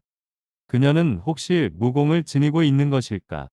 그런 무공을 지니고 있는 것이라면 대체 그 경지는 어느 정도일까? 그런데 이윽고 시간이 흘러서 점원들이 주문한 음식들을 가지고 와서 마학황의 소녀가 식사를 하려고 하는 찰나에 웬 사람들이 분주하게 안으로 들어섰다. 상관협 등은 그 사람들을 보자 일순 다소 어리둥절해졌다. 그들은 바로 다름이 아니라 얼마 전에 일행과 헤어졌던 백검회의 사람들이기 때문이었다. 적은 주루 안에 그와 같은 백의인들이 서너 명이나 들어서자 일시에 주루의 내부가 꽉 들어차는 것 같았다. 그들은 주루의 내부가 의외로 조용한 것을 보고 주위를 둘러보다가 한쪽의 탁자를 차지하고 둘러앉았다. 그들은 일행을 보았으나 아는 체를 하지는 않았다. 점원이 그들에게 다가가서 주문을 받자 그들 가운데 한 사람이 말했다. 구운 돼지고기와 소고기 조림 따위를 주겹청과 함께 빨리 가져오시오. 우리는 지금 배가 고파서 죽을 지경이니 서두르시오. 점원은 그들의 허리춤에서 각기 한 자루씩의 장검이 걸려 있고 게다가 그들의 눈빛이 칼날처럼 예리하게 빛나고 있는 것을 보고는 즉시 허리를 굽신거렸다. 예, 예, 알겠습니다. 점원이 급히 주방으로 사라지자 백의인들은 잠시 주위를 힐끗거리며 둘러보다가 천천히 말을 꺼냈다. 빌어먹을. 요새는 어찌된 셈인지 밥을 먹을 사이도 없으니 이거에 원 무엇 때문에 살고 있는 것인지 모르겠다니까. 다른 백이인이 웃으며 말했다. 그럼 죽어버리면 될 것이 아닌가. 그 백이인이 고개를 저으며 웃었다. 아니야, 사실 나도 죽고 싶은 생각은 없어. 사실 말이지, 요 근래에 우리의 동료들이 무수하게 죽어간 것을 생각하면 솔직히 소름이 끼치는 일이야. 하하, 이거야 이러다가는 언제 우리들의 목숨도 저승으로 가 있을지 모르는 일이지. 백이인은 말을 하다가 말고 문득 일행이 있는 쪽을 힐끗 바라보았다. 아마도 왕자안이 자신들의 상정과 알고 있는 처지이기 때문에 자신들의 말이 혹시 그렇게 알려질까봐 두려워하는 모양이었다. 그러나 다른 백이인이 다시 입을 열어 말했다. 그런데 여기는 저녁 시간인데 어째서 이렇게 손님이 없이 한가하지? 글쎄. 다른 백이인이 고개를 갸웃거리다가 마침 가까이에 서 있는 정원에게 소리쳐서 물었다. 이봐, 왜 이렇게 손님이 없는 거야? 혹시 이 주루가 음식이 형편없는 것이 아니야? 점원은 주루가 형편없다고 하는 얘기를 듣고는 굳이 나서서 변명했다. 아닙니다. 원래 저희 주루는 항상 만원사례였죠. 평사시에는 여러분들께서 앉으실 수가 없을 정도로 손님들이 많았습니다. 백이인은 물었다. 그런데 어째서 오늘은 손님이 이렇게 없느냐는 말이야. 점원은 웃으면서 대답했다. 그야 이 마을에 신의 한 분이 나타나셨기 때문이죠. 아, 손님들께서는 아직 그 일을 모르고 계시는 모양이로군요. 백이인은 그 말을 듣자 이내 아는 척을 했다. 아, 바로 그 얘기로군. 점원은 고개를 끄덕였다. 그렇습니다요. 그 신의가 이 마을에 나타나자 평소에 약간의 병이 있던 사람이나 혹은 병이 없는 사람이라고 해도 모두가 그쪽으로 몰려가서 구경을 하고 있는 것이죠. 백이인은 알겠다는 듯이 고개를 끄덕였다. 원래는 그랬었군. 하기는 우리도 기실은 거기에서 오고 있는 중이네. 내가 거기에 대해서 더 말할 것도 없다. 이어 백이인은 다른 동료를 향해 말했다. 그런데 대체 그 신이께서는 어디에 계시는 것이지? 우리는 소문을 듣고 거기에 갔다가 허탕만 치고 만 것이 아닌가. 이거야 소 군주께서 급히 모셔오라고 하셨는데 어디에 계시는 것인지 알 수가 있어야. 보아하니 백검회의 인원들은 이미 부상자가 많았기 때문에 특별한 의원을 필요로 하는 모양이었다. 그런데 이때 뜻밖의 일이 벌어졌다. 그 백이인은 마침 고개를 돌려서 안쪽을 바라보다가 문득 혼자서 식사를 하고 있는 황희 소녀를 바라보다가 무슨 생각이 들었는지 안색이 가볍게 변하는 것이었다. 그자는 말을 하다가 말고 천천히 신형을 일으키더니